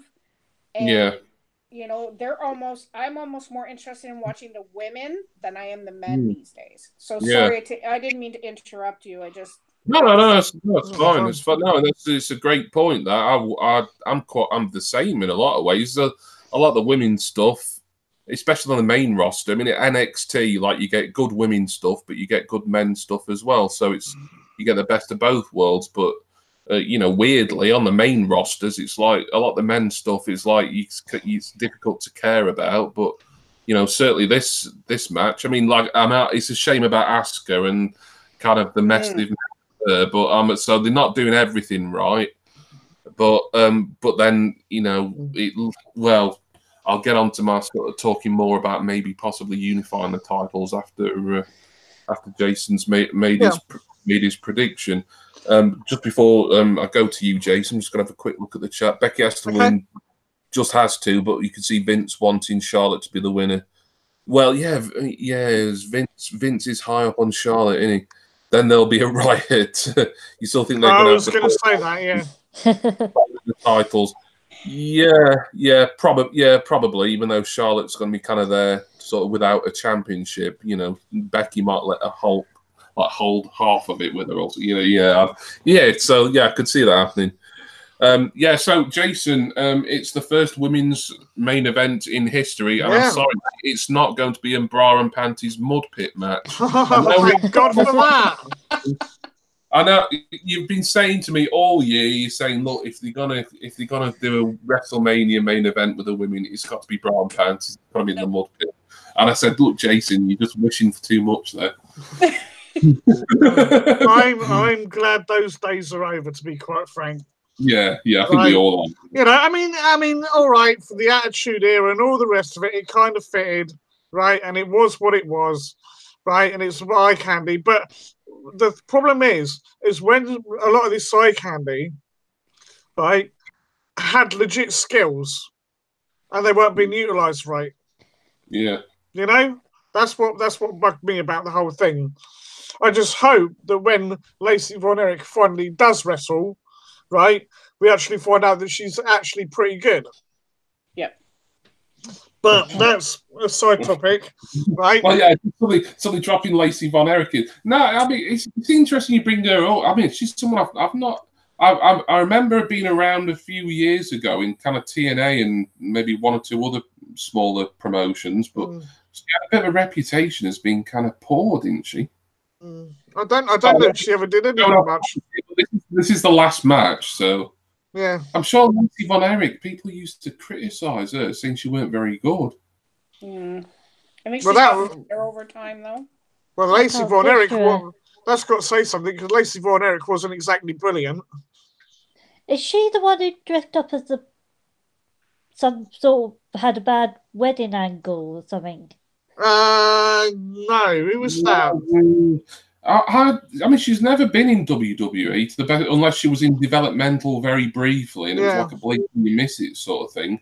I just remember her vaguely from TNA, maybe when it was transitioning over to being Impact, and just like every time I'd be reading up like news reports and match results, like people would be saying, "Oh, Lacey Von Erich's crap."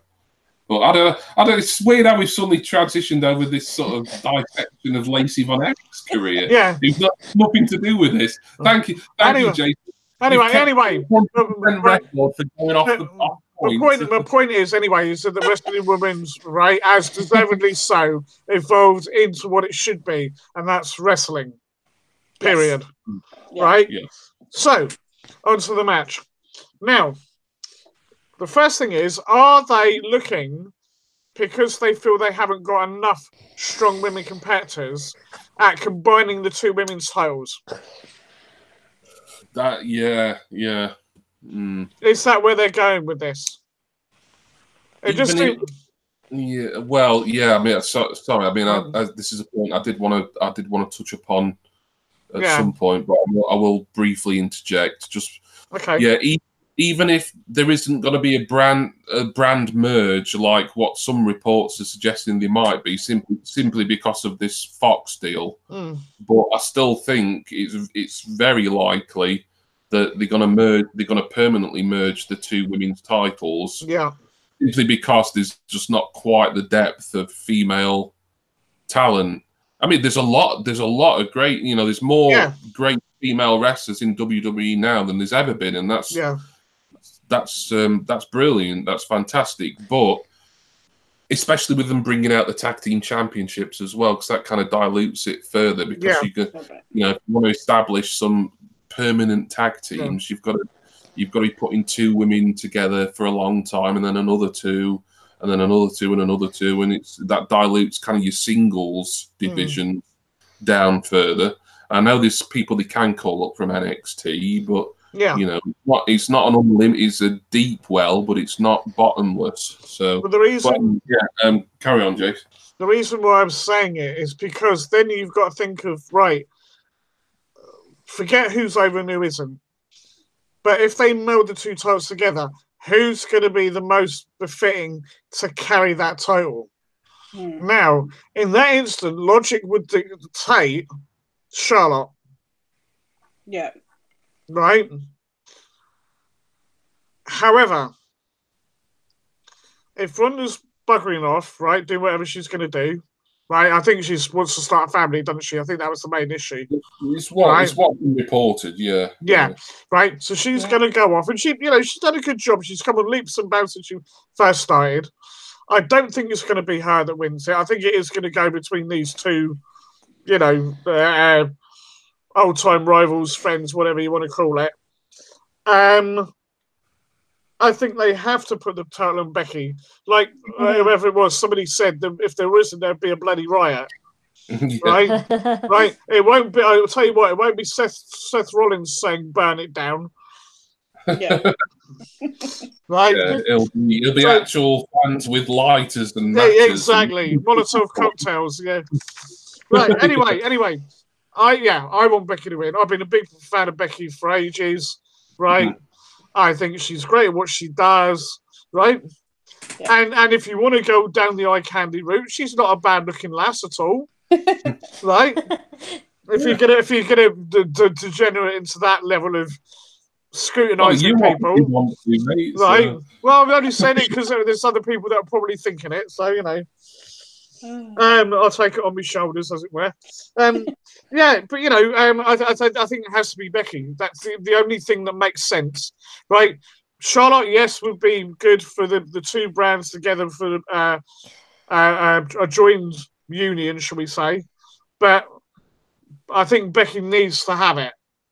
I think she needs to have it. I think she deserves to have it. Yeah. And also the fact that maybe with her having it, that'll give us a bit more diversity rather than, with all due respect to Charlotte, having us shoved down our throats all the time. Yeah. She's like the sort of female Reigns in a way. Yeah. She, don't get me wrong. She's mega talented, but Oh yeah. Anyway, yeah, that's what I've got to say about that. Three picks for Becky. Yep. Just have a look at the chat. Mr. Jam says Ronda says she's under contract for 2 more years. Yeah, interesting. Yeah, because I do want to talk a little bit more about what Ronda Rousey before I make my official prediction. She said, well, whether she said it or whether it was just reported that she was leaving after WrestleMania to start a family or just have a break or whatever. I mean, this is only sort of conjecture. It's nothing sort of set in stone. Like supposedly Dean Ambrose leaving was set in stone, and that was a weird way they went about announcing that. Like it was a weird way of like saying, oh, he's going to leave the company. Usually when someone leaves WWE, it's like they get released and then they get the old, we wish them luck in their future endeavours. Ambrose sort of announced it sort of a few months, 2-3 months in advance, really. Yeah. Assuming that's true.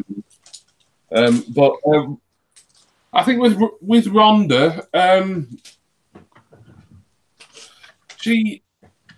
don't think it can be understated just how well she's done in such a short space of time. She had her very first wrestling match like a year ago, and that match was fantastic. And she's had other matches ranging from probably above average to very good throughout the year. Even though she could be kind of like the female Lesnar in that she could be someone used sparingly. Time's up. She has been a pretty much on a full-time schedule, I think, for the most part. Yeah. And certainly compared to someone like Brock Lesnar, anyway, who kind of just shows up when Vince McMahon's feeling like a bit of a spendthrift. Oh yeah, I'll pay off. I'll get Brock in next week. So I think if Ronda does leave, and it was Mr. Jam who said that she's supposedly under contract for another couple of years, so perhaps she might just take a break, but she'll be back, later in the year or whenever. We'll just have to wait and see. But I think if she does leave and she leaves like properly, I think it'll be quite a shame for WWE and for the wrestling business because whether you like Ronda Rousey as a person or as a wrestler or as a character, I think you can't deny she's had a brilliant rookie year, Yeah. And I know you said that you preferred her as an MMA fighter, and I get where you're coming from with that. I did actually see Rousey's last couple of MMA fights where she lost, and it was like just kind of mental seeing her lose, really. It was like, I thought she was unbeatable up until I think one of those Holly Holm or the other one who beat her first, and then the other one beat her a few months later. I think if she ever does leave, when she does leave, I think she'll come back almost certainly. Yeah, she's obviously she's got a taste for it. Yeah, she's took to it like a duck to water, Yep. She's maybe she's not the best promo in the world, but for someone like her, she doesn't have to be. She's got that legit Ultimate Fighter background, Yeah. Like There's a lot of fighters coming. Any promo awards, is he? No, exactly. Sorry, Vicky, what were you saying? Sorry, I didn't mean to. I thought you were finished. Sorry. No. You've seen a lot of MMA fighters come up to WWE recently too. Yeah. I mean, the obvious one that comes to mind for me right away is Matt Riddle, who I won't spoil the result of his match with Velveteen Dream, but Takeover for those who haven't seen it, Jason. And Rach has not seen that one yet either, but she might know the result.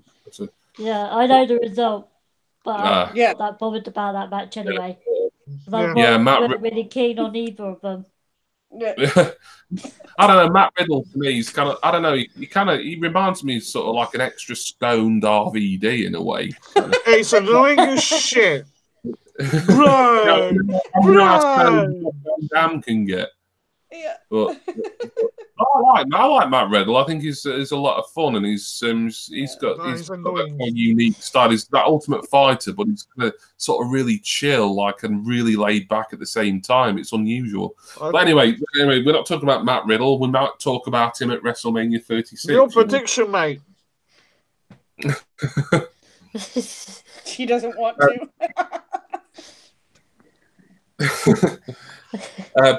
Papalucha says there's McGregor rumors. Yeah, they come around every so often, don't they? Yeah. I mean, I'm sort of putting off making my prediction here because I think there's a lot to sort of pick at regarding Rousey and regarding Becky Lynch and even Charlotte. Really, Charlotte Flair to me, I think she's a great worker. She looks great. She's been an asset to the women's division for a few years now. I mean, she was one of the original architects of NXT. She still looks like her dad in drag. Don't say that. I think you're talking about Charlotte.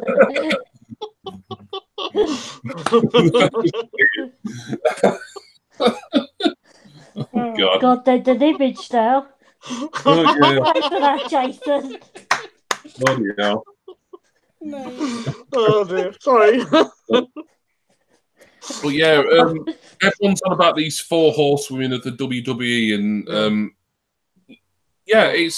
they were kind of 4 really important people in getting to this day, getting to tomorrow, where the main event of the biggest show of the year, maybe the biggest show in history up until next year's certainly. Yep. It's going to be a women's match. We've got 2 of those involved, and then the third person is someone who obviously has got massive mainstream exposure from being a former UFC champion. Yeah, and so we've got 2 of the original women's. They said women's revolters. Then what's the when you're involved in a revolution? It's not revolter. It's revolutionaries. Revolutionaries. Yeah, revolution. Thank you, Jason. Bloody hell. I'm getting tired when I need Jason to give me a definition. He's getting too late, But, really tired.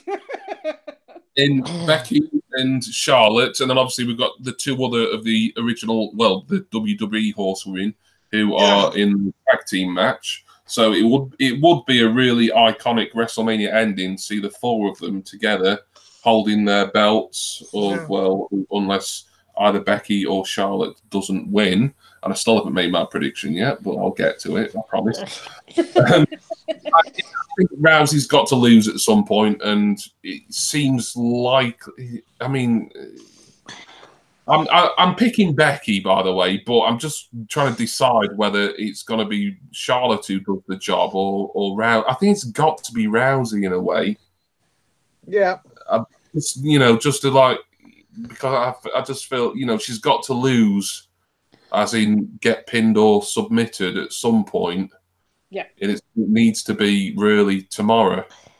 Otherwise, if we kind of take the title off her without her actually having to, suffer the fall, then it's a bit of a missed opportunity. And then there'll always be that oh, what if Becky couldn't beat Ronda Rousey?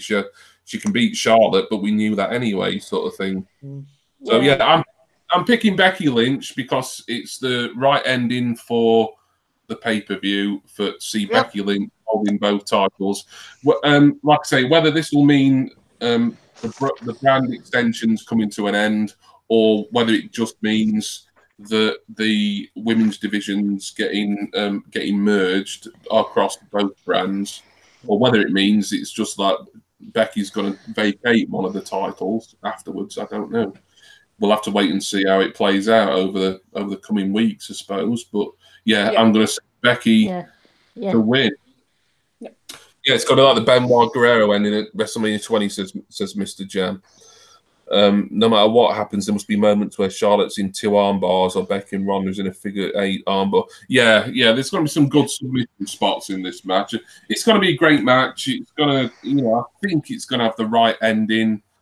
I don't think they've got to end on a sour note. I know they have occasionally ended WrestleManias on kind of a downer, but I don't think this is going to be one of them.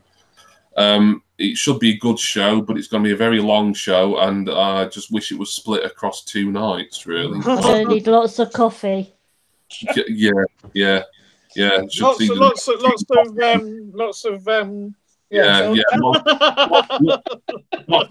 Lots of over-caffeinated sugar water for Jason. Yes, exactly.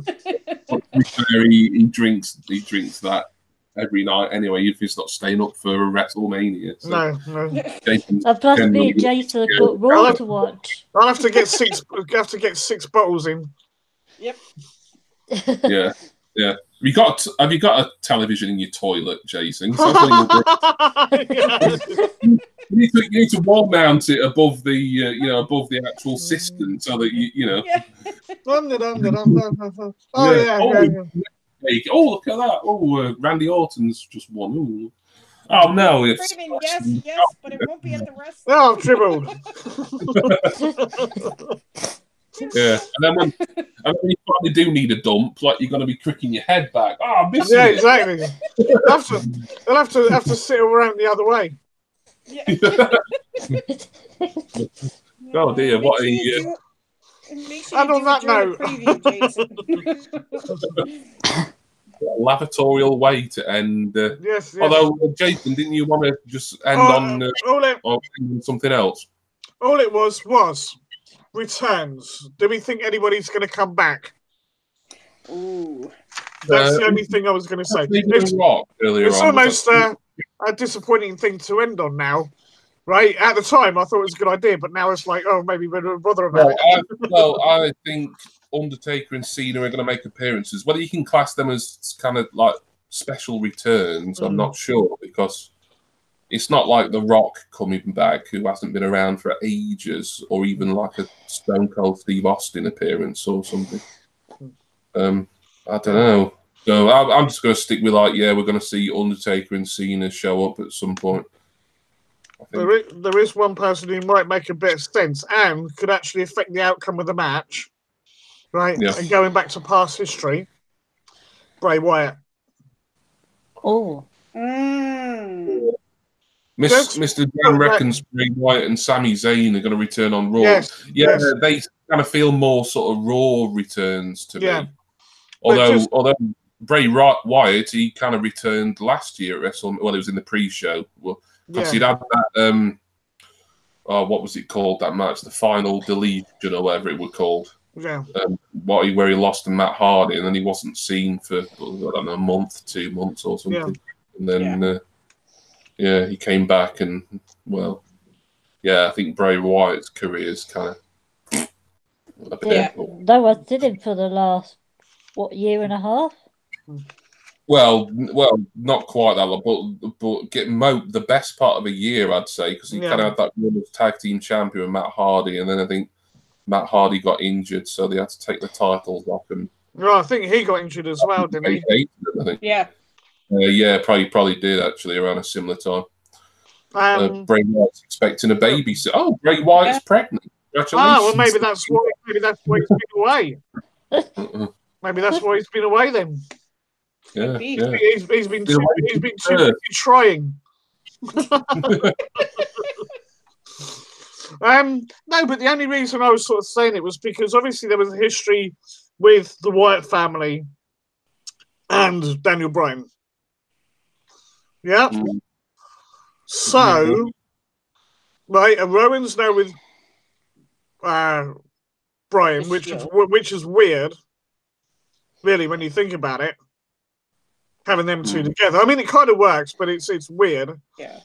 He's like sort of disciple kind of role, isn't he? That Which is almost a reverse of what they did with the Wyatt family with trying to recruit Daniel Bryan.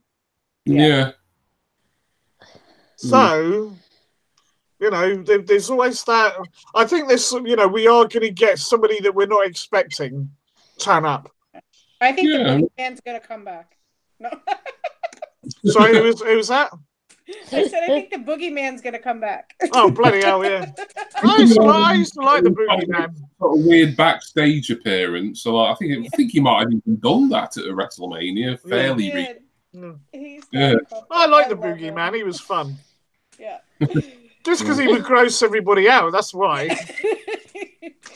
When it happened that he did it and Booker T lost his lunch or something or other. Yeah, I think so. Yeah. Oh, yeah. I think I've lost my lunch a couple times, but no, sorry, I just had to say it. I love it when he comes in and he's spitting up worms and everything. But it's always fun because you know that the chances are there is going to be somebody that you wouldn't expect come back, like when they had the Hardys come back. Yeah. How over was that? Yeah. Oh God, that was such an amazing moment. That was. Yeah. Yeah. And just reliving it, that Hardy's documentary that's on the WWE Network, it's just really great to just go behind the scenes of it. I still need to watch that.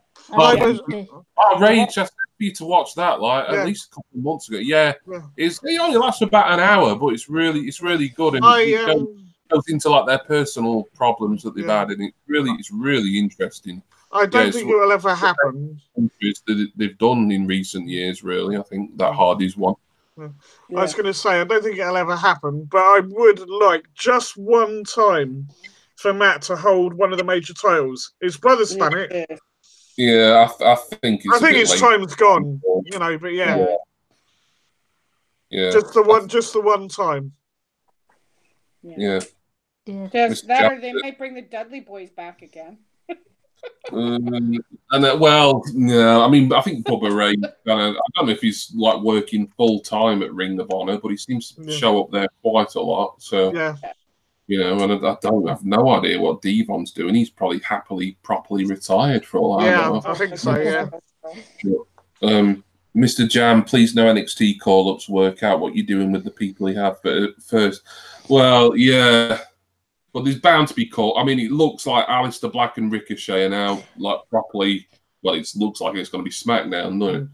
But there's going to be other call-ups. Supposedly, it's back to life really for WWE now. Whether I've heard rumors about Ricochet for what they're going to do after Mania. So, yeah, apparently they're going to be pushing him.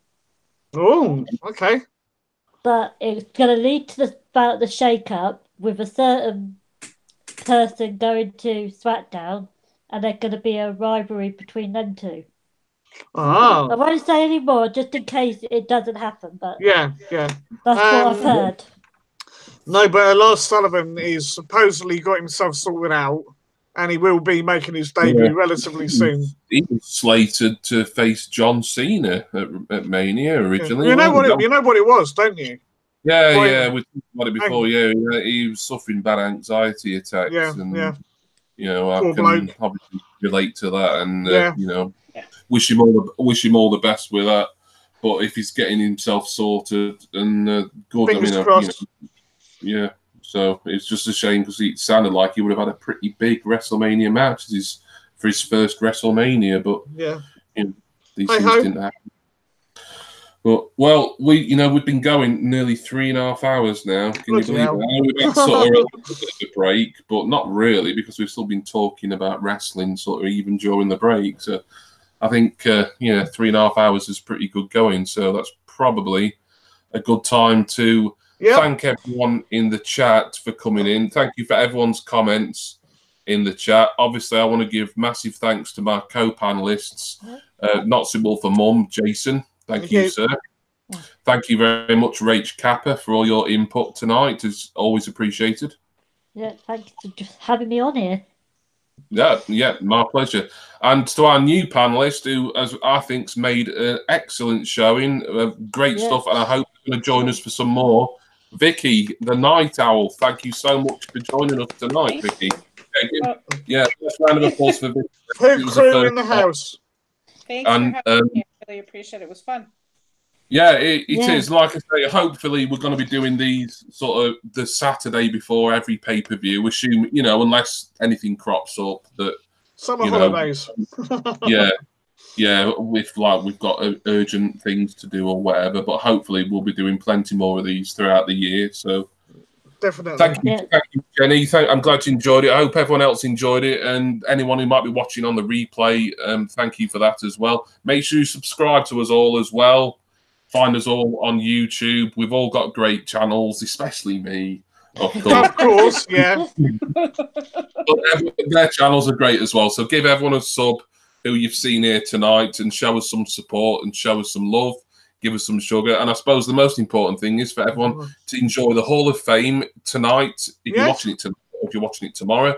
And, of course, enjoy WrestleMania tomorrow. enjoy WrestleMania. Thank you again, everybody. Thank you to all my panelists, and we'll see you for the next one. Bye.